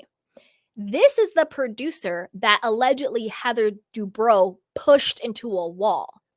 And he subsequently quit The Real Housewives of OC and Beverly Hills. And that's why Kyle was so pissed this season and last season, because that producer left. So she was getting a different edit. We were seeing more of her meltdowns, of her being nasty. She was being edited in a very different light because her favorite producers left the show. Alex Baskin is still a producer on Vanderpump Rules and on Beverly Hills, and he has been known to protect certain people. Stassi Stroder said this on the Call Her Daddy podcast that she did with Alex Cooper.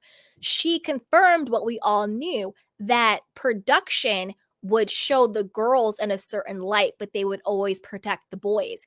Very similar to Lisa Vanderpump, how she always protects the boys, but she's very quick to throw the girls under the bus. So these producers are the ones who, just like Alex admitted, oh, production really liked you and protected you and all of that stuff. So when you're in with the producers, they have the power to give you certain edits. They have the power to protect you in certain ways. Because the housewives and the reality stars, they're always like, oh, it's production. I get edited. Yes and no. Sometimes people just have piss poor behavior and they're just acting a fool and you got what you got. But sometimes production does edit you in ways that is not favorable, or they protect you and edit you in ways that is favorable, right? People always talk about that. Oh, it was a bad edit, or some people are being protected and some people aren't, it goes that way. So Alex Baskin does have a reputation of protecting his favorites, So there's that. Tom Sandoval was 100% protected during Scandival, because remember, it came out how there was at Rachel's apartment where Tom said on camera, and Rachel asked him on camera, why did you record me without my consent and all of that stuff? But that was mysteriously cut. And that's when Tom threatened to leave the show if they aired it. And so they protected him because of that. And then they lied and said it was over a kiss. Tom wasn't threatening to leave the show because he kissed Rachel on camera. He was threatening to leave the show if they aired the conversation they had about him recording Rachel without her consent. Because that is a crime. You're not allowed to record someone. It's called revenge porn and all that stuff. You're not allowed to record people without their consent in sexual acts and then distribute it to people or have it on your phone. And so he's always been protected. And if you go back and watch the show, you see who's protected and who's not. So Alex Baskin, I'm not the hugest fan of him, but who knows? But I want to know what you guys think. What do you think the real reason is that Teddi was fired? And do you think that producers like Alex Baskin, should they be protecting their favorites, or should they be honest? This is where it comes with, this is where I think not being biased should come in. I think if you're a content creator talking about shows, it's fine to be biased because, you're allowed to talk. But I think if you are a producer producing a show, this is where I think you should be unbiased. And I think that you should show people in their true light, not in a bad light because you don't like them, and not in a good light because you do. I think you should show them in the light in which they are, right? Yes, Tay-Tay. This is the same Alex who allegedly got my channel demonetized. Yes. I think it was, with that whole situation, I think it was a combination of me talking about Alex, talking about Kyle, talking about Erica, talking about Bravo, talking the truth in general. I think it was some cocktail of that. Again, this is just speculation until all of that. But yeah, some type of. Thank you, Adam. The other EP is called Douglas Ross. Thank you, Adam. Both Alex and Douglas run Evolution Media. Exactly. Thank you, Adam. I appreciate that. Yep. So there is that baked in favoritism that goes on. They have their favorites. And then you see what happens when you fall out of favor. Then that's when you get the Nene Leaks of the world, who all of a sudden, when you're not getting the edit you want, when you fall out of favor, you're not getting the shows you want to sue Bravo. But when you were the favorite, you had no problem. Right? Exactly. Evolution is the production company that does OC, Beverly Hills, and Vanderpump. Exactly. That's why Tamara was kissing Alex's butt, because Alex is also Tamara's producer on The Real Housewives of OC. That's why she was like, oh yeah, Teddy's like always in her head. Oh, you're right. Oof. Oh, wow. Shut up, Tamara. Tamara is just doing the most to keep her job. So I want to know what you guys think. Put it down below and be sure to like, subscribe, and a share. Oof, all right, you guys. I have been talking forever. So I'm going to drop the link in case anybody wants to come up and join me. If not, no problems. And I'm going to say hi to some of my candy canes in the chat box. All right. Hey, Vaca. Hi, Amy. Thank you. Amy says, good prediction, Candy. I agree that Cal and Mo will likely reconcile. Not sure what that will look like, but I know that they love each other deeply. Yeah, I think they're going to get back together in 3 months. Hi, Joanne, because I totally agree about Dorit. Can't with her. Hi, Christina. I haven't even watched this season. Should I? After last season, I've soured of the show. Plus, I live in LA, so I always get the tea. And yes, the break-ins are staged. Hey, Gigi Mama, says Kyle blown crap up with Sutton to keep the heat off of her and Mo. Agreed. Hi, Casey, says true. Gigi's mama says Erica set up the elevator stuff with Sutton and did a great impersonation of her. She treats her mom terrible and be crying her eyes out looking for sympathy when she's gone. Yep. Hey, Izzy Belly says, hi, everyone. I'm a little behind, but excited for this. You are right on time. Gigi's mama says Erica doesn't have room for her mom in a multi-million-dollar house, girl. I have a separate bedroom for her in her own bathroom, and my house costs $114,000. Exactly. Gigi's mama says, absolutely preach.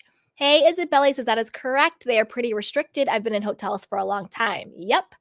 Mademoiselle says, I think Erica hid that money on a farm somewhere. That part. Casey says Erica has no remorse for the victims. I don't like to see her in Dorito. Needs to shut her mouth. And they said she was wearing some of her jewelry that was reported stolen. Yep.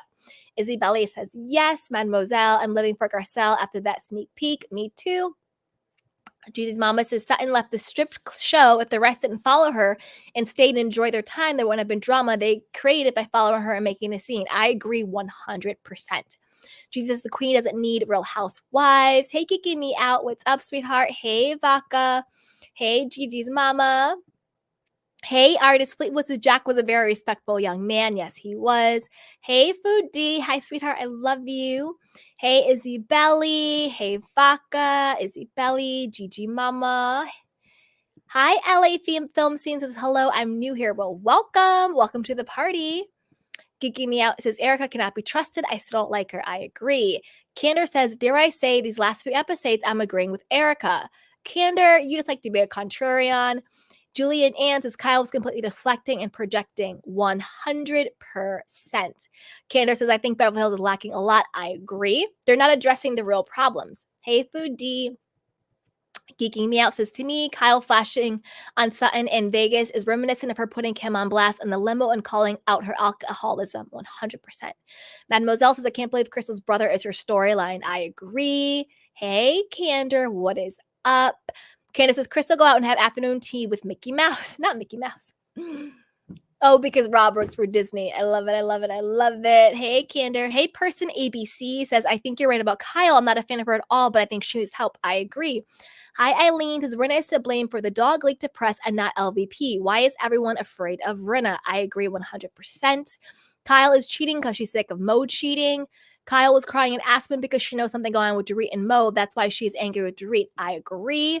Watch Dorito and Mo getting together now. Yep. Hey, Janet says Kyle, Erica, and Dorit and Teddy are all going after Sutton by Kyle's demands again. Same old gang up on Sutton season. I agree. Hey, Tracy. Hey, Tracy says, I have no doubt Kyle and Morgan are sleeping together. And in my opinion, if given the chance, Mo would sleep with Dorit in a heartbeat. Oop. You better tell it, Tracy. Hey, Tiffany says, tell him. Yes. Name him. I love Sutton. She is such a vibe. Janet says, Kyle won't ever tell anybody the truth about her and Mauricio, period. Candor says, Kyle has no friends, just an extra shadow. Janet says, Kyle uses the women, so-called friends on that show for only doing her dirty work. Robert says, I stole some bazooka gum when I was 8. Oh, no. What? Person ABC says Marcellus' statement is revolting. Marcellus' statement is revolting. This is a good example of victim shaming, blaming, shame on him. I agree. Hi, Lois Lewis. Thank you for sharing the love. Genesis Candor, you're correct. Kyle has no friends, just her little minions doing her dirty work. And this season, Kyle is after Sutton, and that's where Sutton carries vodka in her purse came from, Teddy, because of Kyle. I agree, Janet. Teddy was just, again, being a mouthpiece for Kyle, and I don't understand why she realizes that literally gets her nowhere. Literally gets her nowhere. Angela says, wow, why hasn't this man been charged with assaulting these women?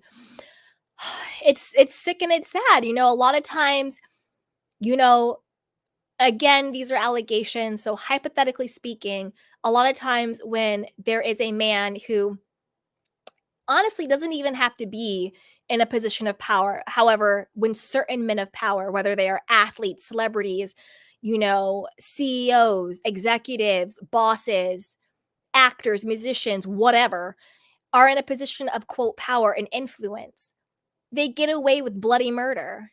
We have so many examples of it. Puff Daddy, everything going on with him right now in the tabloids, you know, Bill Cosby, you know, Harvey Weinstein. And those are just the flashy names we know.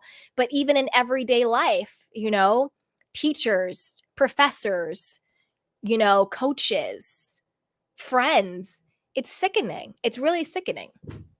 Yeah. Okay. Let's get back to it.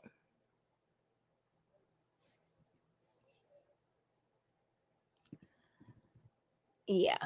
Okay. Janet says, if she's Kyle's friend, it will be back to the faux Fox 5. Exactly.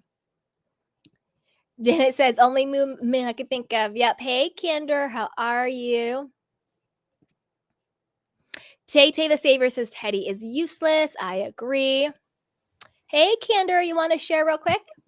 Hi, I won't be on too long because I've had some really bad news like going on in my personal life, but I just want, No. yeah, I just want to come and like support you a little bit. No, Can you? thanks. I think there's something going on with this series altogether. Mm-hmm. It's like, and this is not because Lisa Renner isn't there because she was just annoying as hell, just covering it up. What are these women bring to this show exactly? This I is what don't know. because this is so boring. It really is. I agree. The best thing what I've seen Garcelle say was the comment about Dorit's house getting burgled, but yet none of her jewellery got stolen. That's the Mm-hmm. best comment I have heard on this series up to now. As for the Kyle and Sutton thing, Kyle will always protect herself, Mm-hmm. regardless what. Sutton needs to do her homework. If she hasn't watched the show, rewatch the previous shows with it starting from ground one, because she's done it to every single housewife in the show Mm-hmm. to protect her own back. Even her own sister, she's thrown under the bus. So she was never your friend, and she never will be. Mm-hmm. Kyle doesn't know how to have friends, just shadows. That's it. Do not dirty. Mm-hmm. I think they should start filming Kyle at night time so you can't see the shadows anymore. I can see the real Kyle there. I mean, Mm-hmm. have you seen her picture? What is going on with her lip? Like, seriously. It's like weird. It's like, yeah, she's just coming out looking more disfigured. And Yeah. something as well with her shadow is her shadow had a nose job. And her and Kyle's went in buy one, get one free because it did look like a pixie nose. And her nose never used to look like that before. I mean, Yeah. can we focus on her roots as well? I don't care if it's fashionable. I don't care what you say. You have bleached hair like that and nasty roots like that, and you put yourself on a camera. Shameful. Absolutely shameful. Yeah. Sort your roots out, bitch. Sort your roots. Woo! That's disgusting. Damn. But like I said, there's nothing I can. You're not going to like this what I'm going to say, but I'm going to say it anyway because the last couple of episodes, Adam's going to have a heart attack. He's going to fall down dead here. I've been agreeing with Erica. But like with about what though? The way Sutton went on was crazy. It's a magic match. You know what's going to happen. you know what's going to happen. So I'm sorry. I could see where Erica was coming from, and then I'm liking this side of Erica where she's not trying to argue with people. I like this side. This is what she should have been doing in the first place. Okay, but this is the thing, though. And Okay. I know it's an art, but the thing is, she should have done this from ground one instead of suddenly now. You know what I mean? That's why I don't think it's genuine. But lately in the episodes, I'm quite liking her because she's not going that low with people. But I didn't like the way she was talking with her mum, especially when her mum's went out of her way to come and visit her. Mm-hmm. Especially when they're like catty sisters. They really are like catty sisters with each other. Reminds But yeah, there was just something about it. But I know what Erica is and I know what she's about. But she should have never have come into the show with the attitude what she had, and she should have been a lot humble from the beginning. Mm-hmm. But do you think that the elevator with her friends going against Sutton was staged? That was totally staged. That was staged. It had to be because there's Completely no way they had staged. access. There Yeah, was there's no way they had you access to the chat. elevator unless Erica gave it to them. So that was definitely I swear to God, staged. I wouldn't be shocked, Candy, if production staged it. You know what I mean? Because it's so obvious. I mean, what in the chance were you going to ever meet the people of Magic Mike in an elevator in the hotel? Come on. Like, And even beyond that is they were in their penthouse. So the only way you have access to that elevator is if you have the code or a key card. It's this that you can't, when you stay in hotels like that, the quote public cannot have access to your elevator. yeah. So there's literally no way that could have been a coincidence. This is why I'm saying productions Yeah. have the hands in it, because they're the ones what set the rooms up and do everything. So of course it's for the TV. Either production or Erica, or production and Erica. But someone set it up. Like I say with Crystal, and I've always said it, IG, she's got more of a personality on IG than what she does on this show. And that is really odd, to be more approachable on IG than what she is on this show. I don't know what's going on with Sutton. I mean, Crystal, sorry. That's okay.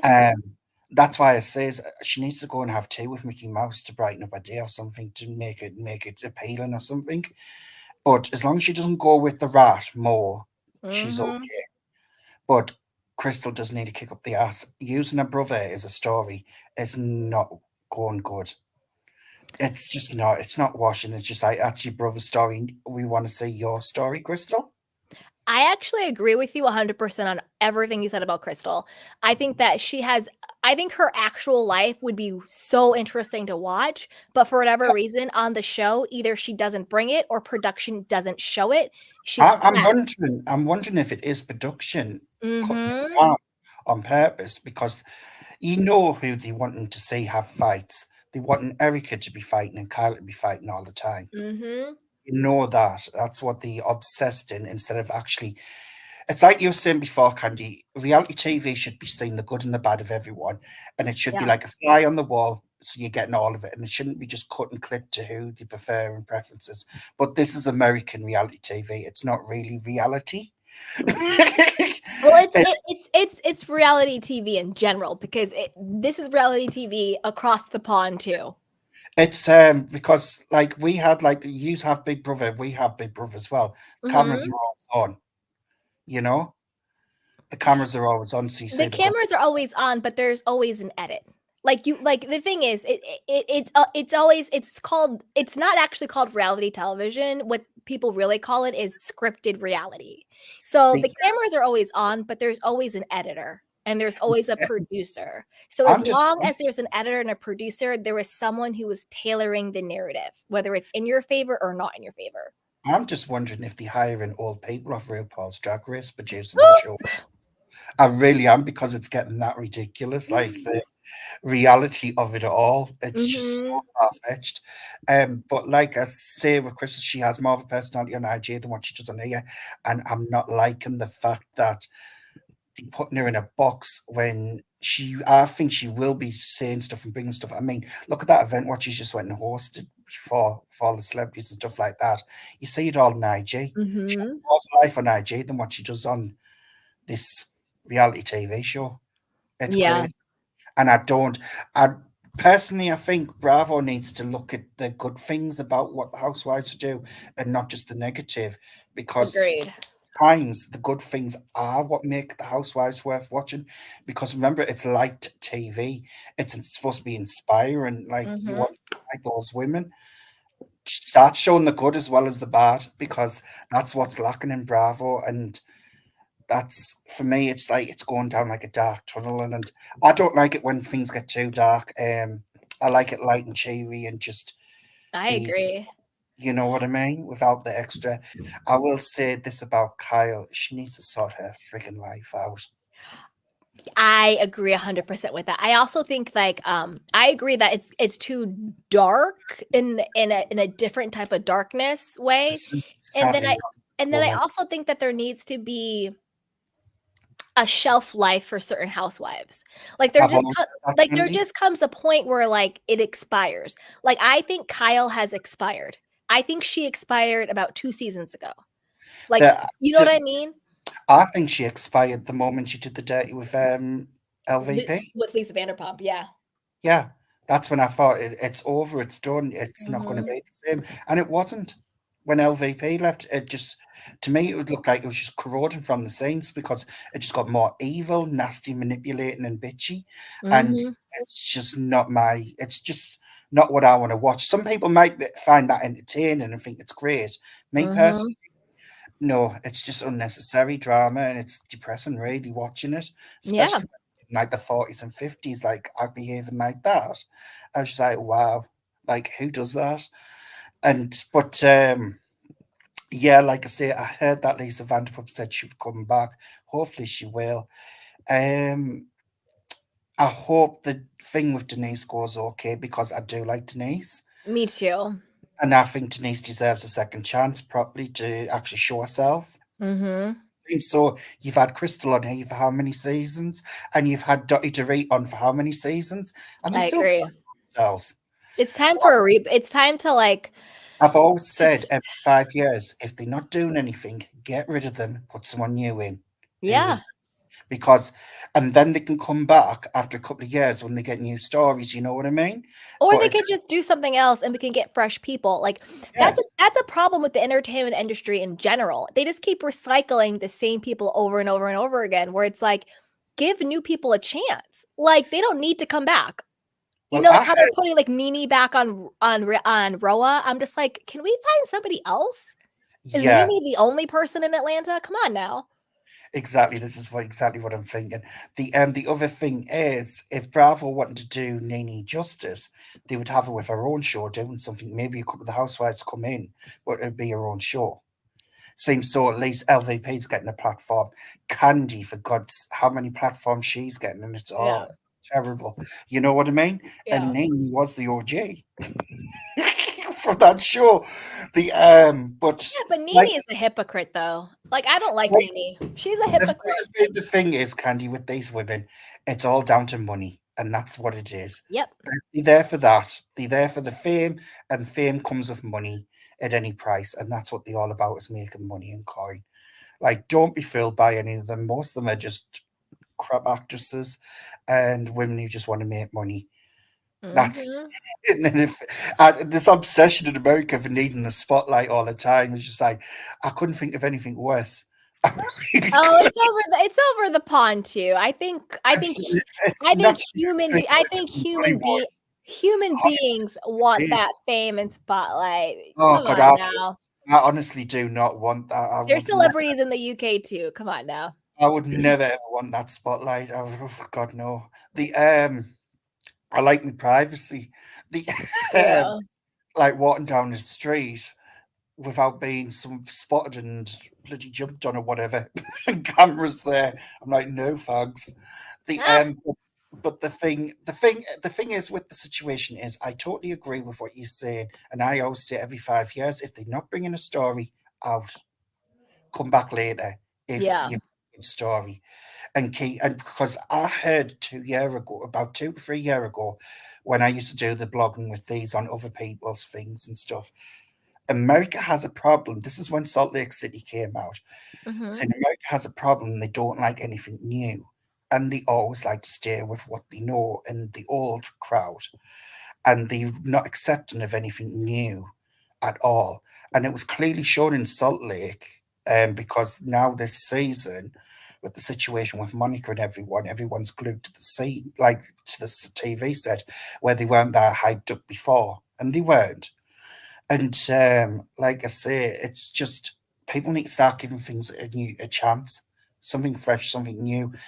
It's good, new energy, new vibe coming through, new personalities. You need that because these personalities are just getting stale. They really are. Mhm. And Yeah. you know about this Anne Marie woman, everything what I've heard has been negative from every angle, every person. Yeah.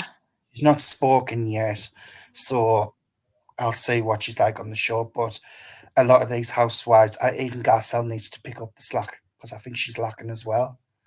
She You needs know to what do. it you She's know what doing. it is? And I said this, I think I said this a couple episodes ago. I think what's because I agree with you, something is lacking. I think it's that each of these women, except for Crystal, because Crystal basically isn't even on the show, Yeah. but all of these women are just in very sad places in their life. And Hmm. they all are just unhappy. So we're watching a bunch of women who are unhappy, unfulfilled, sad, and lonely. And I'm not saying that to be disrespectful to them or to even be mean. I'm not doing it for like a kiki. I mean like a human to human, woman to woman thing. They all of them seem to be lonely, either going through a divorce, going through a separation, going broke, or have a fake marriage. And they all seem to be going through some type of identity crisis.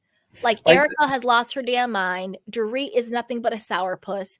Kyle is going through a literal mental nervous breakdown in front of our faces. Sutton seems very unfulfilled and a bit lost and lonely. Garcelle, same, seems a little, she's boss babying it, but she feels really lost when it comes to like the situation with her sons. And she doesn't talk about, her other actual life. So you it's know what's going managing. on there. Do So you it know? Do you know seems what the like problem it is, seems Katja? like Do you know what it the just problem it is? wait, it just seems like all of them are just in very unhappy, unfulfilled places. And it's like, I don't want to watch that in this capacity. I want to watch women who are happy, who are fulfilled, who are laughing and kikiing and are doing the damn thing. I just feel like this entire group needs therapy and some soul healing. And I What don't want to what watch this. it is when I'm looking at it, because these women are supposed to be aspirational, what everyone wants to look up to and to have this life and stuff like this. Not one of these women are happy. That's what I'm saying. And I'm saying That's money what I'm really, saying. None of them are happy. me, it's just None of short. them are happy. Money cannot buy you happiness. You just come with bigger problems when you do have money, and they literally are depressed women. Yeah. So, I can understand the situation with the marriage and stuff like that, and I bet he still Mhm. is controlling in a way to an extent, Yep. especially with the children. And Sutton's just acting Sutton's age, like she doesn't care what she wears and stuff like that. But God, I wish she had a stylist. Um, and as for Kyle's always had issues. You Mhm. can tell she's had issues from being a kid going all the way up. She's that problem child, and she Yep. always will be. Erica, she's always lost her mind. I mean, who dumps the son and goes elsewhere and lives her own life and then marries someone after waitressing, a rich old man? Come on, it's not normal behaviour. Yep. As for Dorit, I don't know what Dorit is. I don't know who she is. I don't know where she's going. I don't know what is Dorit about. I still don't know who Dorit is, apart from she wears tacky designer clothes with labels splashed everywhere. Dorit's a grifter. Her See, and PK, they're grifters. They're professional con people. Hey, I, Nataski.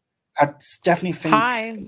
I definitely think Garcelle needs to step her ass up though, because she's nice, but she can do a lot better than what she's doing, especially when she'll be getting more money now.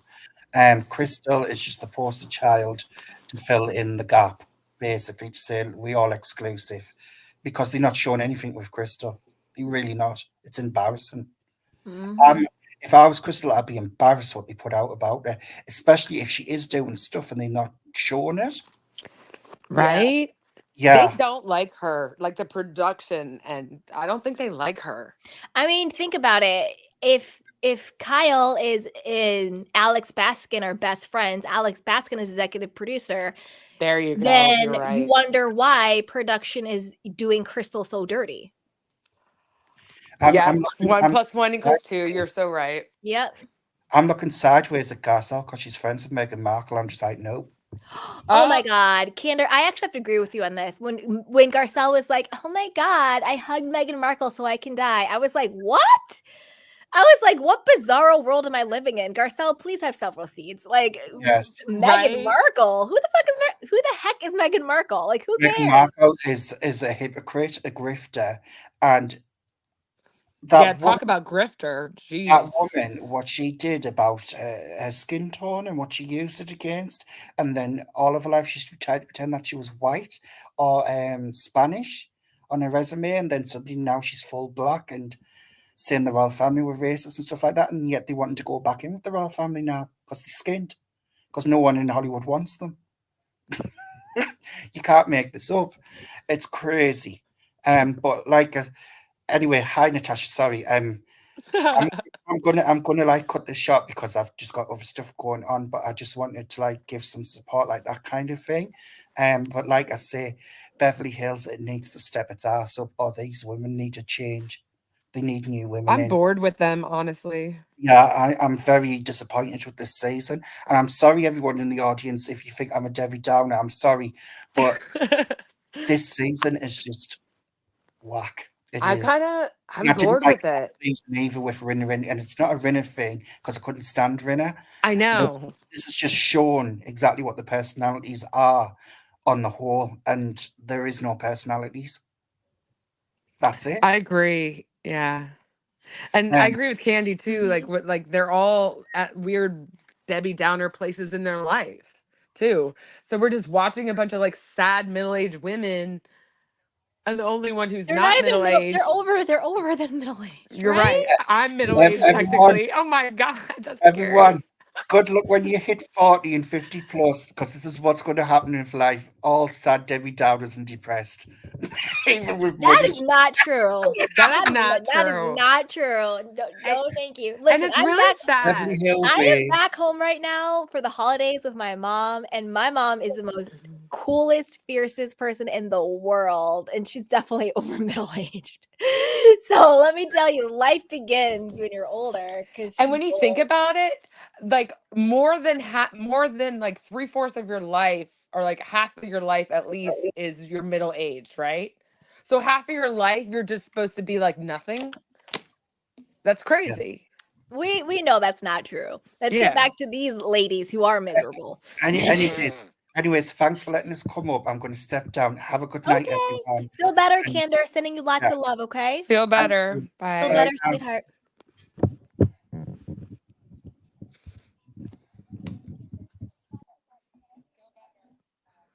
Yeah, I Sound can't. off, Natasha.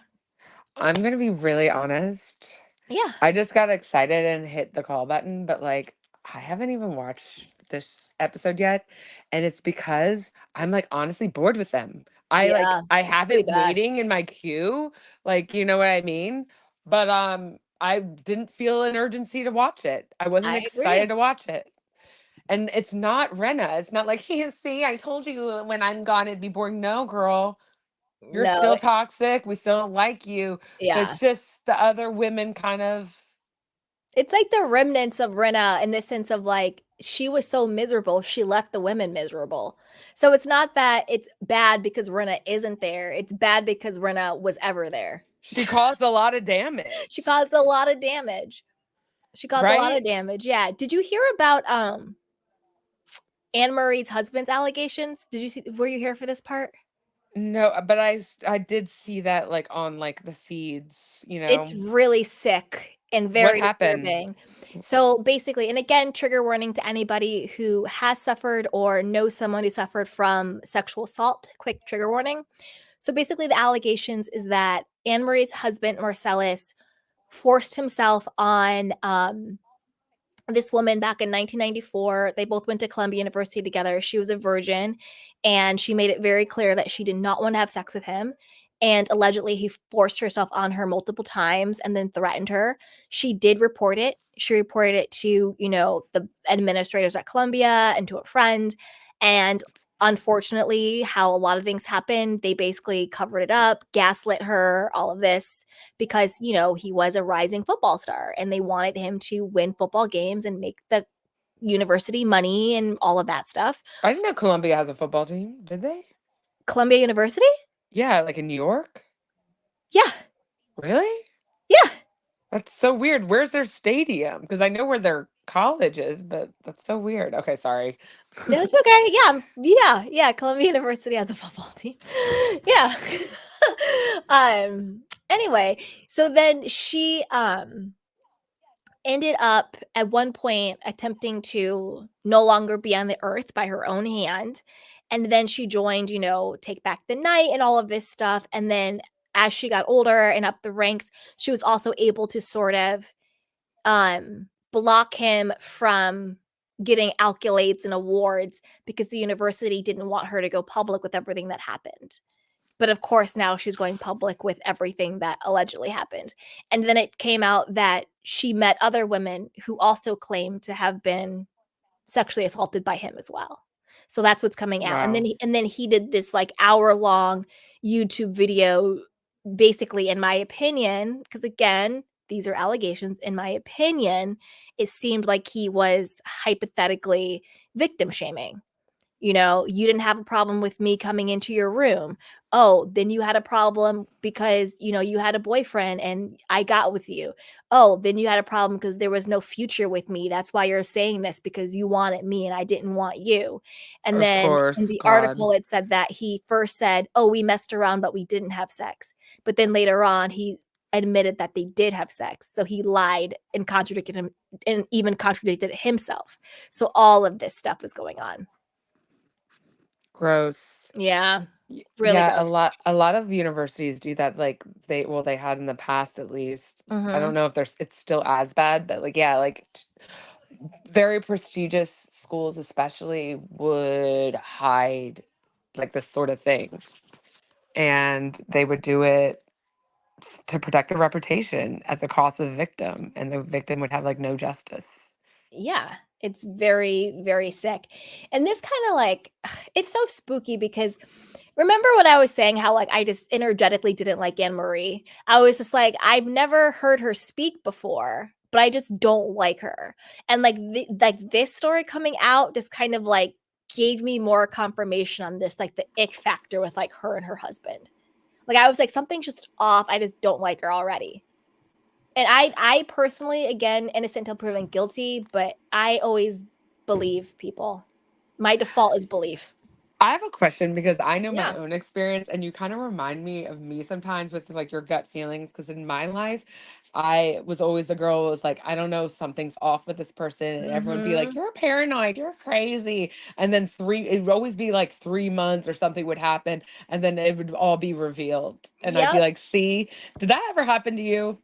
That yes, but like nobody tells me I'm crazy or paranoid. If they do, it goes one ear out the other.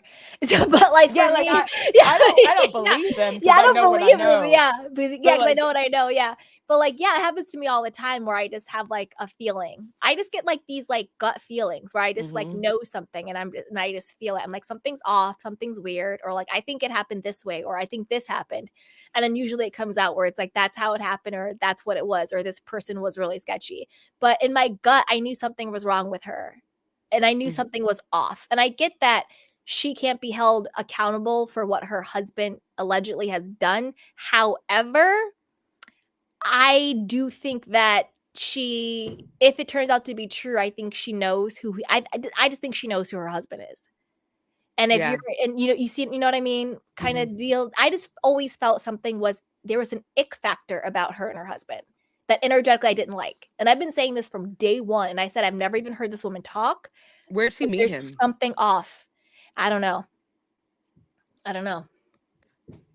I was gonna say I don't think they met in college. That would be But I don't yeah. know. Yeah, there's something, well, we knew there was something off because she immediately came on and was like showing to be like Kyle's lackey. So Mm-hmm. so we're like, here we go. You're not a real person. You're just a plant, little Kyle plant, and we're not going to have high expectations for you. And then now Yeah. we find out that your husband's an alleged R worder, and now blah blah blah. It's like, you know what I mean? It's always like something. It's like these kind of people aren't gonna, like, if they're like not like really, I don't know, sound or whatever, they're not they usually don't choose the best husbands either. You know what I mean? Like it's not like these. It's usually women who are like, you're just jealous. Yeah. It's like those, you know what I mean? It's like those, you're just jealous. You're just jealous because You're I'm just happy. jealous. Because I'm happy and I have this beautiful family and you're miserable and You're alone. just jealous. It's like, no, you just married a perpetrator. You just married a predator. Yeah, like we're not jealous. You know what I mean? Exactly. Pick me. Exactly, Yeah. charisma. Adam said, Candy, I had the same gut feeling. It looks uncomfortable the whole time, just icky. I agree. It just didn't sit well in like my spirit. This Anne Marie in general. I felt like she's not really friends with Kyle. B, I felt like she was clearly being her mouthpiece with Crystal. And then I was like, I wonder what her thing is going to be with Garcelle. And then C, I just said something energetically felt off to me. I said something feels weird. And, you know, again, I don't want him to come and sue me. So all of this is alleged. But in my gut feeling, I always believe victims. I'm not saying he is guilty. He has not been tried yet in a court of law. My personality is I believe people. And if her story had enough credence for Columbia University to withhold giving him awards because they didn't want any public scrutiny, that to me shows more credence to her story. Exactly. That And actually gives a lot of merit. A lot of merit. And don't come for me, Marcellus, because I'm not defaming you. I'm not maligning you. These are allegations that I'm reading from. It's your literally, opinion and the Tamra voice. Exactly. It's my opinion. It's Yeah. my opinion. And I'm literally reading something that was published in page 6. So come after them. Don't come after me.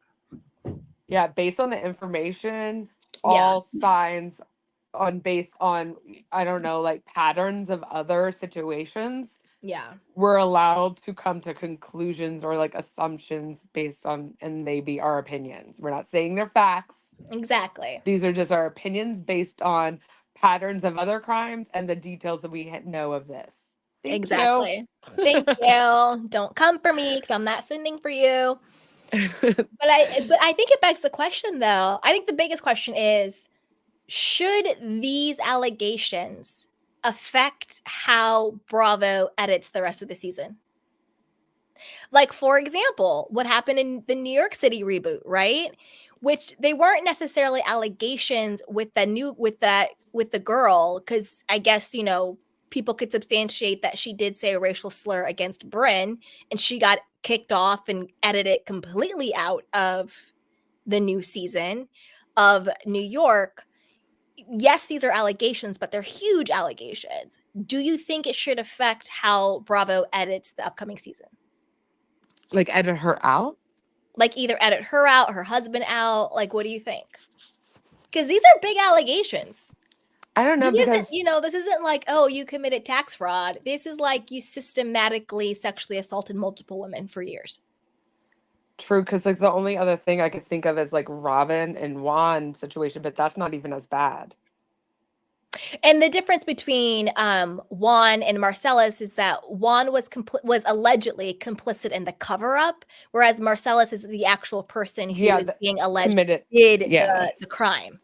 Right. It's a little different. I Yeah. mean, still bad on Still Juan's bad, end. but yeah, it's very, a little very more different. extreme. Yeah. Yeah. And yeah, they do. Anne Marie and Sutton go with Marcellus' view on trans people. Yeah. Yeah. Go at it over Marcella's view on trans people. So Marcellus basically thinks that, and I don't necessarily disagree with this viewpoint, He said that like trans women shouldn't compete with women who are biologically women at birth in like sports. And See, I don't think that that's controversial. I don't think that's controversial either. And I don't even think that's transphobic either. It's not. It's not. It's not. So in that particular situation, I wasn't really up in arms about it because I was like, well, I understand that point of view. And I don't think that's transphobic. And I don't think that's homophobic. I don't think that's that controversial. I do think it's a conversation to be had, but I don't think it's controversial. I was a female athlete and I even played. Me too. Yeah. And so like, absolutely it's not. It's just a reality. Like that's why like the women's soccer team, like the one that literally won the World Cup, played against a high school boys team and got smoked. Like they got smoked. Like it was like you can't. It's just like common. It's just weird. Yeah. Yeah. I agree. And I understand that, like, I don't know what the solution to that is, whether you have your own league or what, but like, yeah, it's not fair to put other women at a disadvantage, you know? I don't know. But I don't think that that's that controversial. Yeah, I agree with that 100%. Yeah, and Adam said, Anne Marie said she talks everyone except for Crystal and Sutton. Yeah, you're Kyle's mouthpiece with that one. Crystal and Sutton. Come on. So she's like targeting Sutton too? Yeah. So she's clearly I Kyle's think that's mouthpiece. why I got annoyed to even watch this episode, because I saw the clip of Kyle going in on Sutton once again. And I'm like, I'm so over this gaslighting. The nerve of you to say that she hurt you and all this stuff. Yeah. It's like you are going after her every chance you get. You did all last season. We were all like up in arms, like why Sutton would even put up with you and even try to be your friend. And but Sutton gathers her though. She gathers her. Sutton holds She's gathering her this season. This season, yeah. Which I'm happy for. Because I think she did realize that, okay, Kyle's not my friend. And yeah, although I'll give her a little grace, but she's not my... Yeah, she full on said it, didn't she? She finally, like, realized, this chick is not your friend. And it doesn't matter how many times she tells you, so she, like, won't get, like, the consequences of her behavior. But, like, or tries to gaslight you. But, like, she's not your friend. She never is. She doesn't like... She has resentment toward you for whatever reason. Like, I don't think any of the reasons could be valid, because... So what if you're friends with her sister? Y'all, Kyle's weird with her sister. She has this weird competitive resentment thing with them. I feel like the other two just want to be her sister, and like Kyle has this weird thing that she has not let go from childhood, and it just seeps in every single aspect of her life, and it's weird. I agree. And I think that I think at this point, Kathy and Kim kind of just feel bad for Kyle. I think so too. They're like, I think they're at the point where they're just like, get okay, over this. Kyle, like, okay, like, yeesh. It's like, girl, we're older now. Like, it's time to get over this. Like, we're all each other have. Like, we're family. We're sisters. Like, you really need to get over this. We're not your enemy. We promise. It's time to move on and calm down. Calm down. Like, please calm down. Like, honestly, it just gets out of hand. And if anything, they have a right to be more mad at her. 100%. And they're willing to get over it. Like, Kyle is absolutely the villain. And they're 100%. going, we're willing to get over it if you would just stop. And Kyle's like, no, I'm the victim. And it's just like, oh, she's a mess. And I can't. And then Erica, her phony butt. And then honestly, Garcelle is disappointing me. Ever since that last episode too, when she like, and do you agree that, I mean, I think it definitely, I don't think Garcelle's son should have been the one to come up to Erica. I agree. I think that Erica should have been the one to go up to Garcelle's son because A, she's the adult, and B, she's the one who did something wrong. The fact that a child has to come up and to rectify the situation to you when you did something to him. Yep. That's ridiculous and very embarrassing. Super sick. And it really looks like you're trash, Erica, for that still. It's like, oh, he's class act. Yeah, he is, but you're the opposite. AKA trash can Garbaggio. Trash can Garbaggio. Yes. What else happened? Yeah, Garcelle, she's too wishy-washy, and like I said, like, I don't know. But what was Denise Richards doing this episode? Nothing really this particular episode. Like she came to support not Kyle. She came to support Garcelle at the Black Girls Missing premiere and everything. So she was just there for that, and then she gets invited to shoot some more episodes. And we didn't see her at a dinner party where she's kind of like sloshed already, and then that's when she goes at it with Erica. And then I Yeah. saw Cynthia was there. Yeah, Cynthia was there, Denise was there, and I think Camille was there too.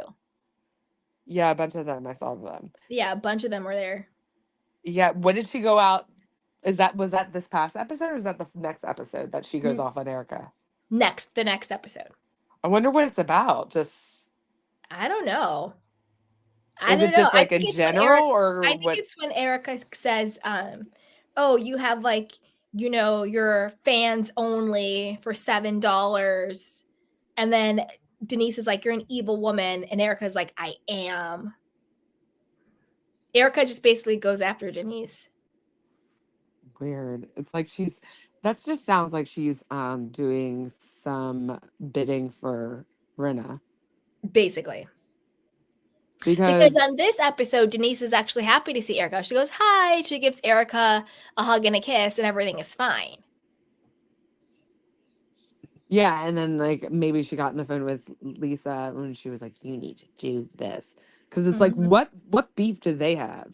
Like, they don't have history. I mean, I guess she could say, you didn't stick up for me, or you kind of joined in to that last attack when they were on. But like, I mean, she could say that about everyone. So like, what real beef do they have other than Erica just trying to start stuff on like Rinna's behalf? Basically. Like backseat piloting or something. I don't know. It's weird. I don't know. I'm kind of like, the show's getting on my freaking nerves. I need to revamp. I need to find something else. Like, what else could we do? What else could we talk about? What else is out there, you guys? Send me ideas. Like, what else can we like get on here and kiki about and laugh about and talk about? I honestly have been watching Winter House, and I know you find that annoying, but like, it's better than this. Honestly, it's better than this. Hey, RoboBeth. Hey, how are you? Good. You want to share real quick?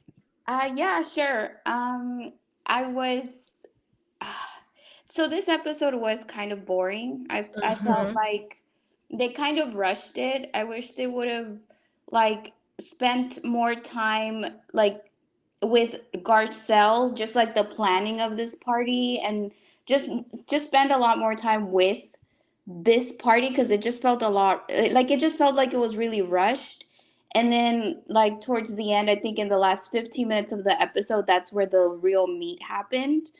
And so I just would have liked them to just invest that much more time on the party, like Garcelle planning it, just with Garcelle. I think that Garcelle even with the little that she does, because I feel like they do,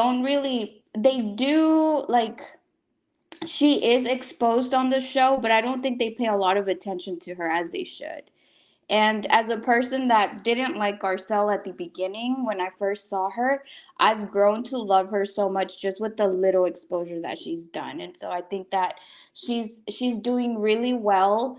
I'm really excited to like continue to see what she brings. I mean, the sneak peek for next week's episode, I was like gagged by what she said about Dorit.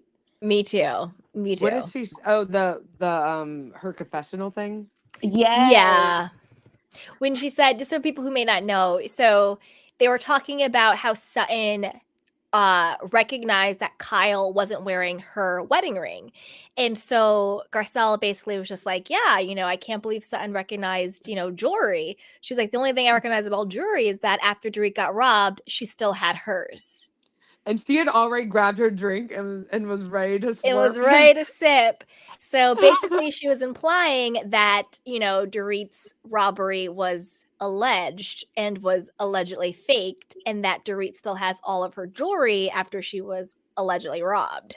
So some really good shade.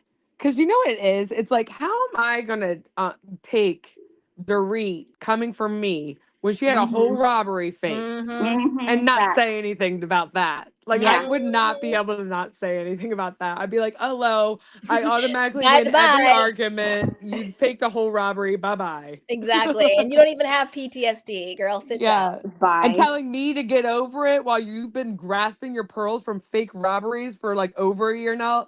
Sit down immediately. Several seats. And I love how Garcelle, again, I really should open up like a psychic PI shop, because remember last week I said the same exact shade to Dorit. I was like, Dorit, you're telling Garcelle to get over what happened to her and her family, her children a year ago, but yet you're still harping over PTSD that happened I said that to you too. a year Remember? ago. I was like 8,000 robberies. Exactly. And then Garcelle said it today, or last night rather, on the episode.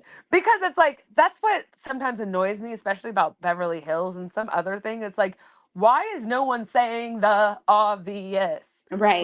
Like Yeah. if Dorit ever came to me, I would just immediately just start repeating over and over that you faked a whole robbery, and like I can't even have an argument with you because of that. Like, stop.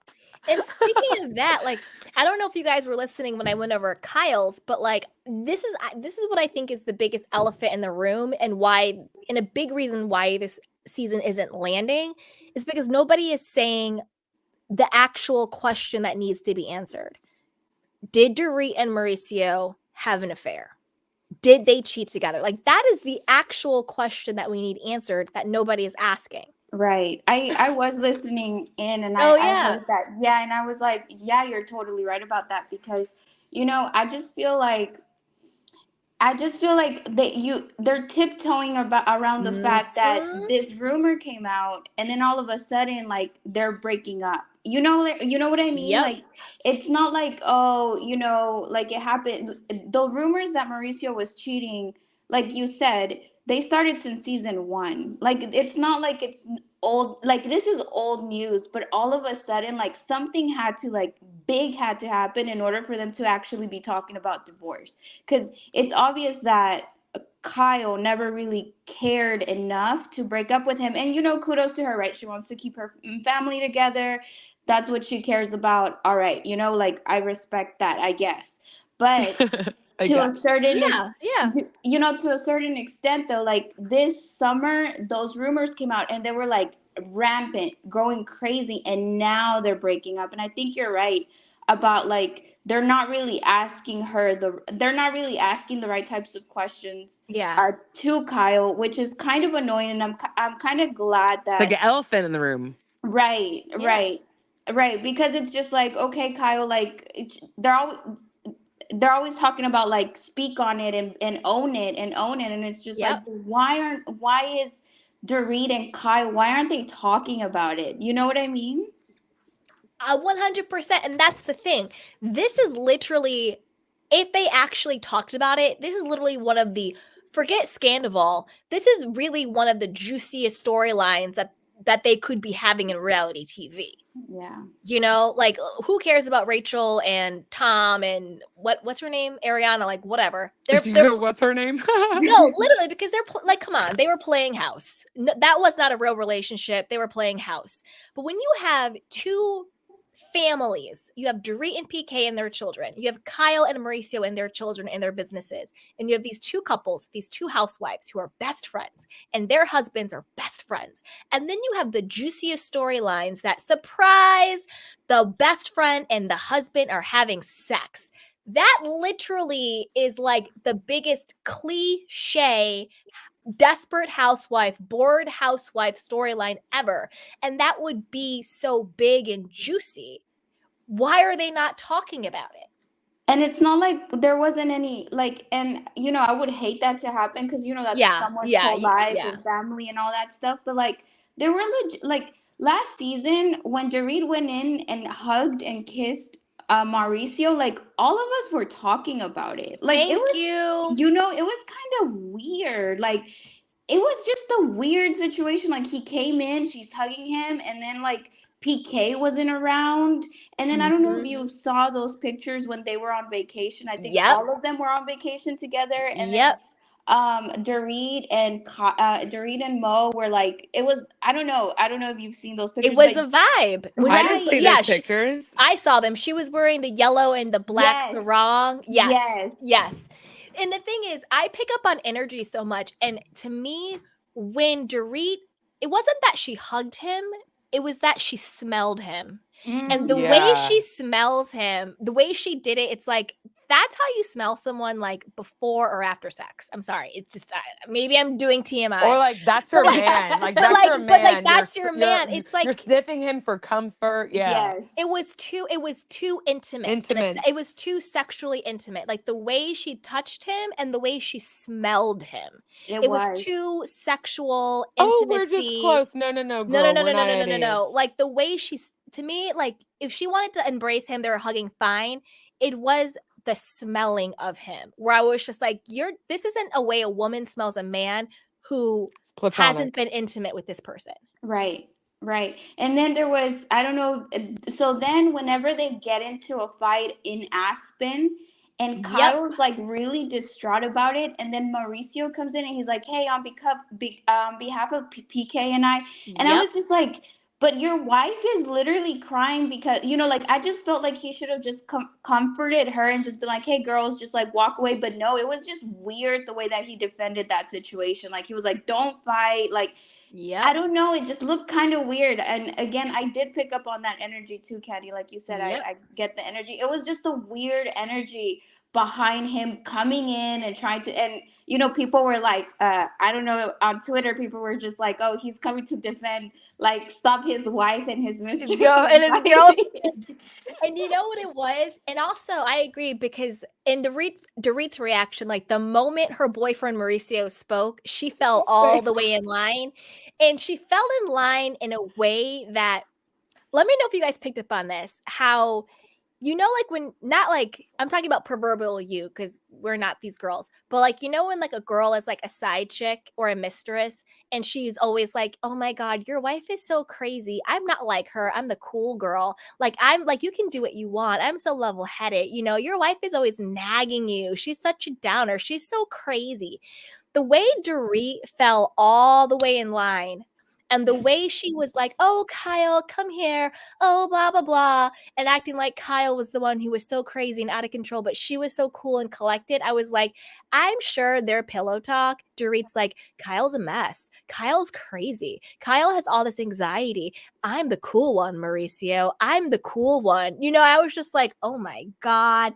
You could just tell she was like that type of side chick that tries to make the guy think his main chick is crazy and you should leave her because, like, I'm so cool and I'm so chill and you won't have any problems with me. And I was just like, ew. Okay, now you're making me want to kind of watch this episode now. I want to like with the examiner's eye. No, but it wasn't this episode. It was that other episode last season in Aspen. Okay. Yeah. I need to rewatch that because, well, in general, like, even if like you don't even know those rumors, Dorit just energetically to me and just how she moves, she doesn't come across to be a girl's girl. Oh, So, absolutely not. So like any kind of like so-called friendship she's has, I think they're I just see them as fake and temporary and just kind of like something. They're always opportunistic. Exactly. So yeah, like in general, I don't think she just seems like someone, like, just by the way she is, I wouldn't be shocked because women that aren't girls tend to, they're usually the ones that betray their friends like this. Like, you know what I mean? And yeah. I just don't know how they're not addressing it. Like, it's literally the juiciest storyline ever. And everyone talked about it, and they're all pretend. This is why this is annoying, and why I don't want to watch the show, because they're not talking about reality. They're all Yeah. just faking, and it's just annoying. Like, we all talked about this. The only reason why they even have a show anymore is because we talk about them. So we all talk about this one thing that was really obvious, and it was so obvious that like everyone picked up on it. Like, just any woman that's ever been around a man knew what that Yeah. was. Yeah, that it was pretty cringe, honestly. But I did want to say though, like I did want to get your thoughts on Kyle saying that when Sutton said, "Hey, you're treating me like a little sister. I feel like you're treating me like a little sister." And Kyle was like, "Don't flatter yourself."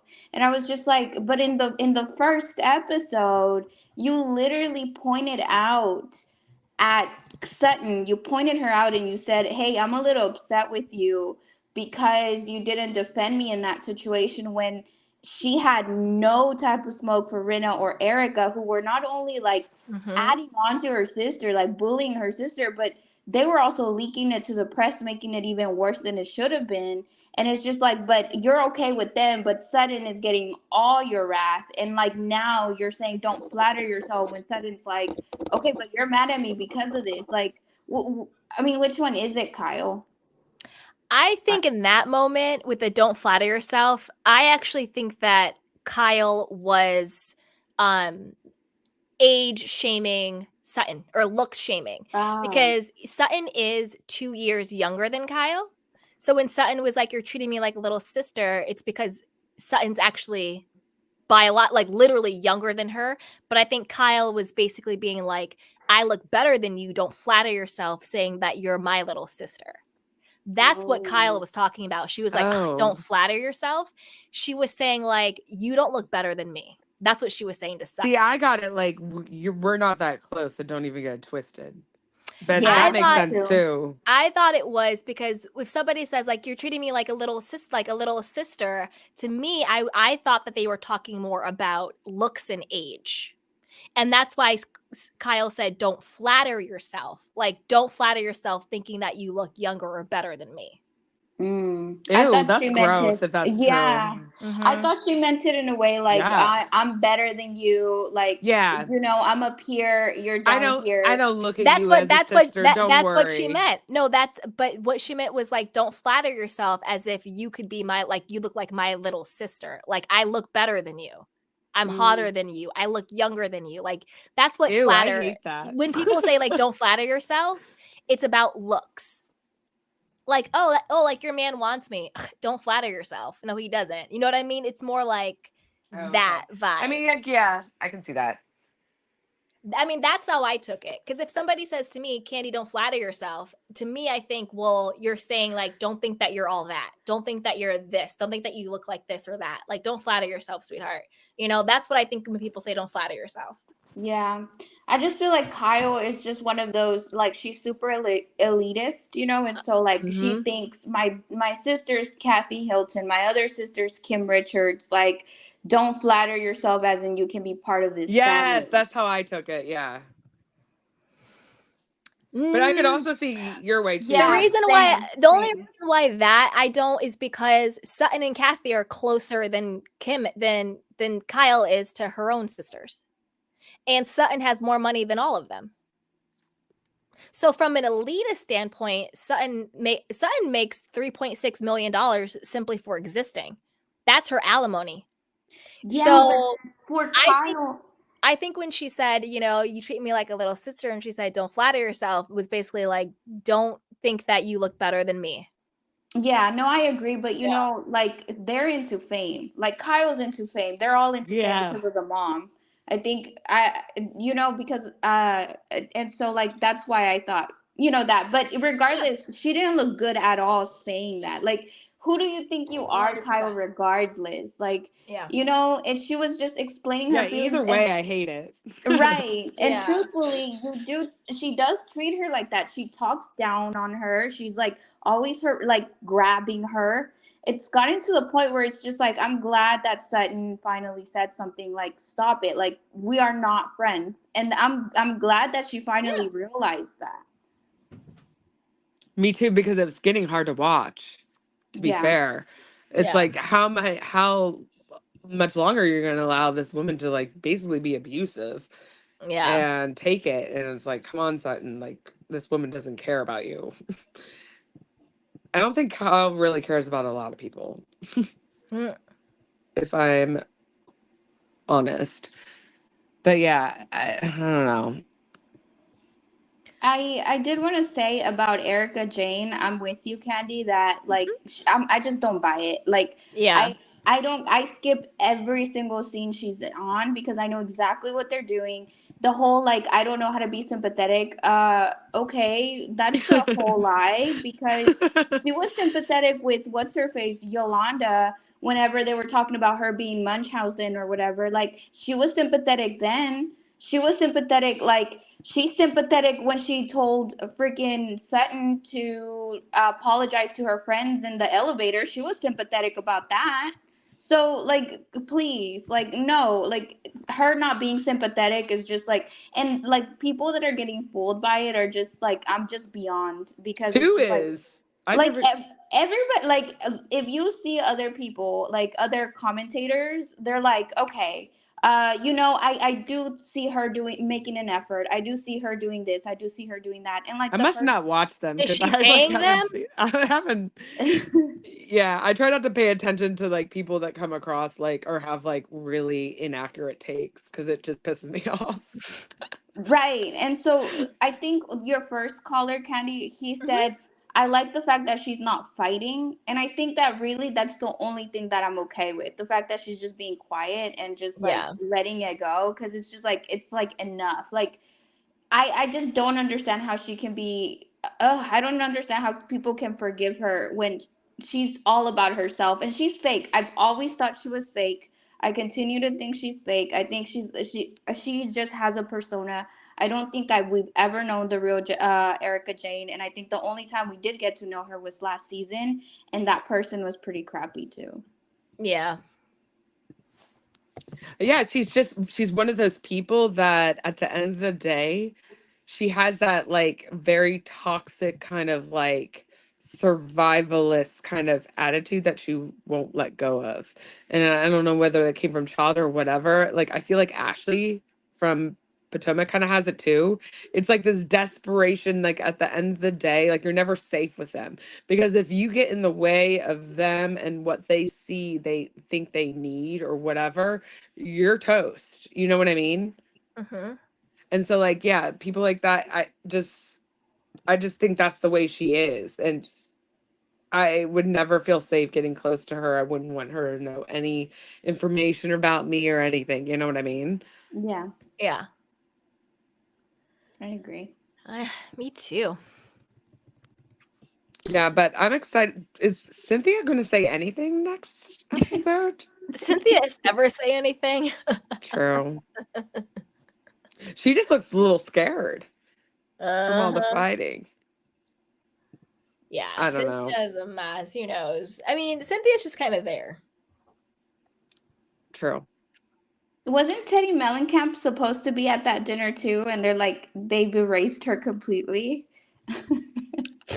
I don't know. Oh my God, did you see her asking, full out asking, what's his face? Why'd I get fired? Yeah. And he was like, well, you had a strong audience. Yeah. We have the video. You want to watch it again? Yeah. Okay. Oh, my bad. You had it already. Yeah, we did it. Hold on. Mm-hmm. We can watch it again.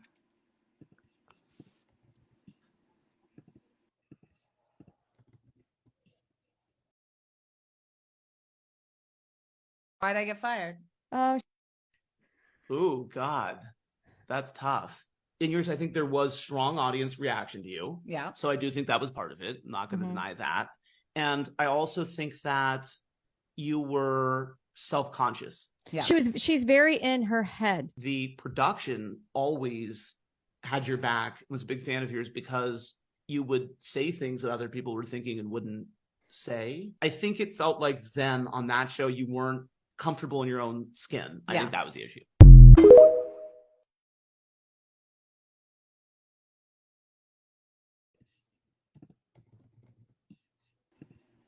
I think he was just like uncomfortable and had to say something that was like,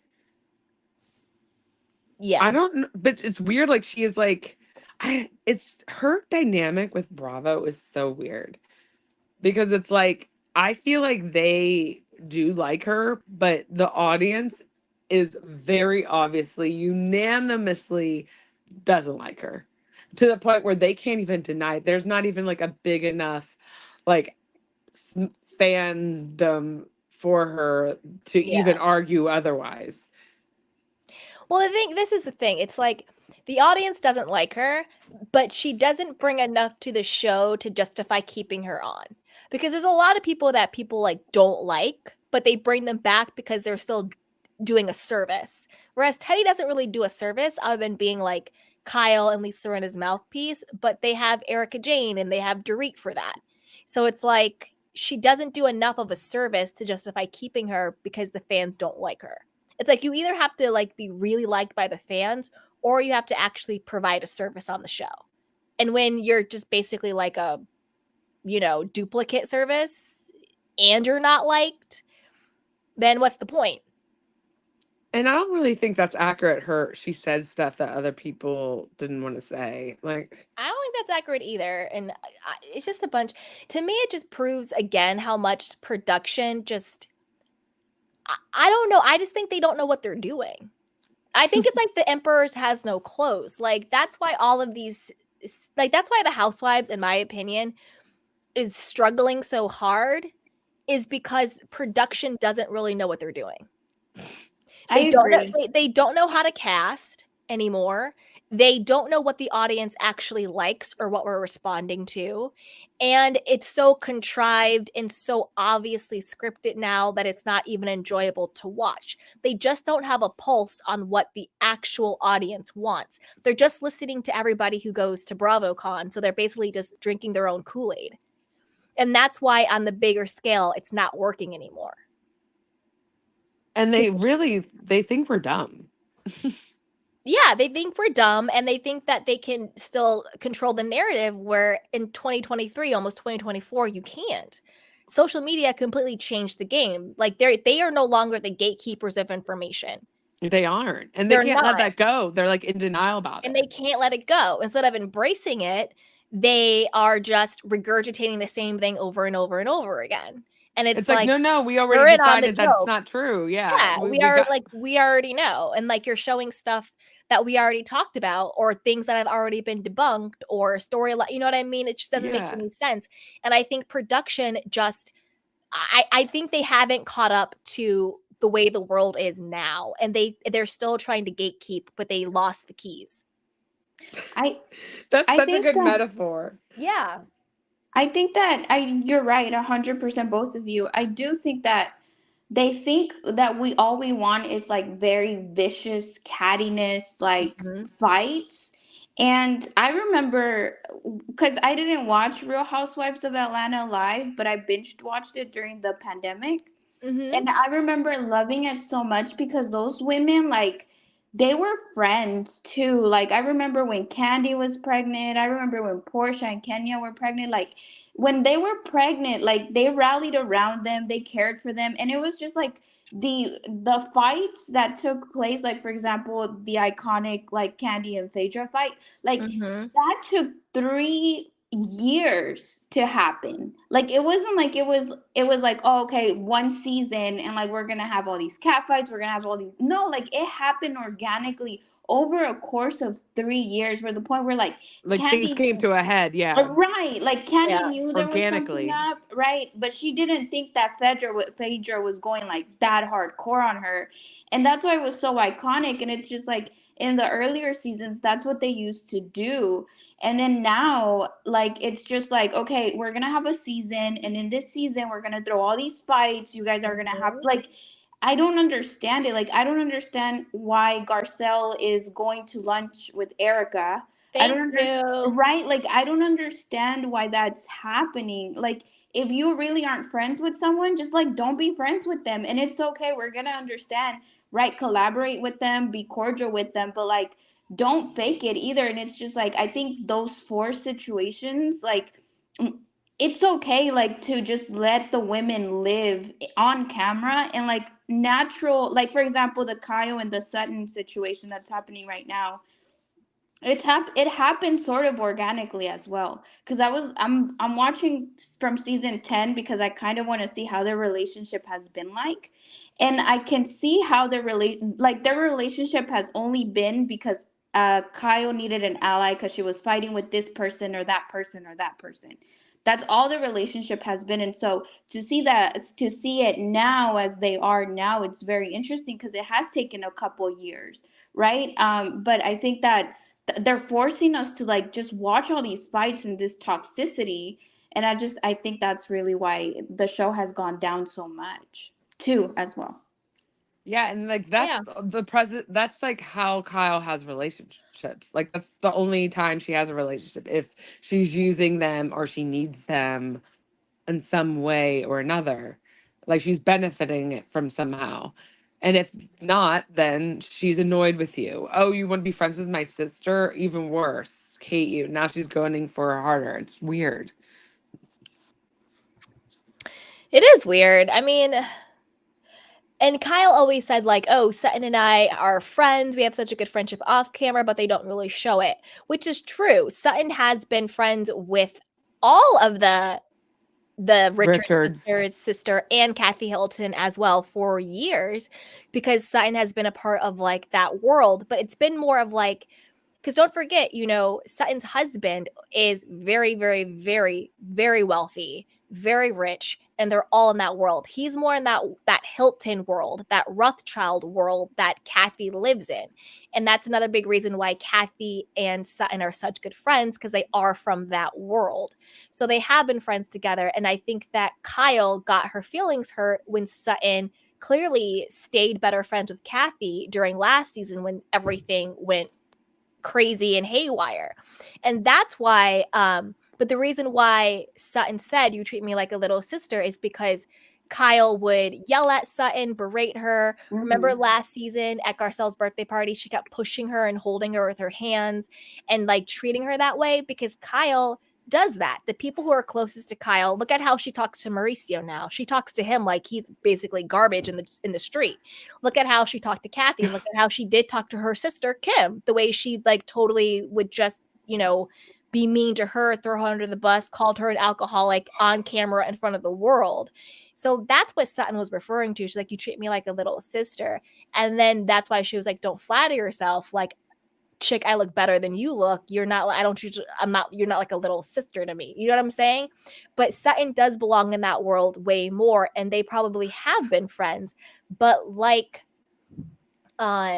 Sutton said in her confessionals, she was like, yeah, but you know what? This friendship is a farce, and you don't have my back, and you never will.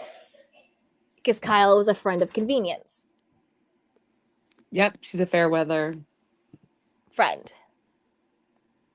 I agree. Yeah. I think it goes to show, I think that now that we're seeing this, it's really interesting to see it now, because we get to see how Kyle actually moves, because she's always played the victim card. And not until last season, last reunion, did I realize that Kyle consistently plays the victim card. If you put any responsibility on her, she starts to cry. If you just go against her, she begins, and something that's come up in season 10 is that she constantly talks over people. And so like Dorit was telling her that, like all the women have been telling her that all season long. And I just find it interesting that Sutton brings it up again and says, you just don't let people talk either. And so I think that she does that a lot. And it's really interesting to see like Kyle's true colors. It took this long, but it's been really interesting to see. It's like everyone is starting to catch up what we all saw. Yeah, like when she doesn't agree with you or she feels threatened by something you're saying, she just immediately cuts you off and like literally doesn't let you talk. And last year, I mean, Kyle literally put bruises on Sutton's little bony body by squeezing her like that. It was ridiculous. It's like we're literally watching this poor woman bruise because of you. Like, what are you doing? It's just, yeah, she's just a narcissist. I mean, for lack of better, I'm not a doctor, but like it's all signs are pointing in that direction. She's a perpetual victim. She does all this stuff, but if anyone reacts, it's like, oh, how could you? And it's just like textbook, like dark triad personality traits. You know what I mean? And like, yeah, I believe that most of the people that do have that sort of disorders it is a result of something that happened in childhood. So it makes sense to me. Like, that's just how I look at it. And I don't know. It's just, we're just looking at like the result of someone that's just like never was accountable for anything, never got mental help.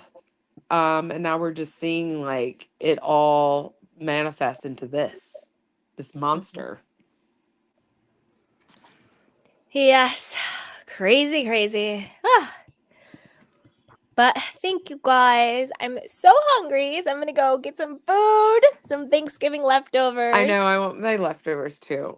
Yay. Thank you so much, Natasha. Thank you so much, RoboBeth. Bye. Bye. Thanks for having us. Yeah. Absolutely. Happy Thanksgiving, everybody. Thank you so much, Candor, for calling in. And as always, thank you so much to my beautiful candy canes in the chat box. Charisma, Barb, Sarah Content, Aileen, Adam, Denby, Food D, Janet, everybody else who was on here as well. I don't want to miss anybody. If I missed you, I apologize.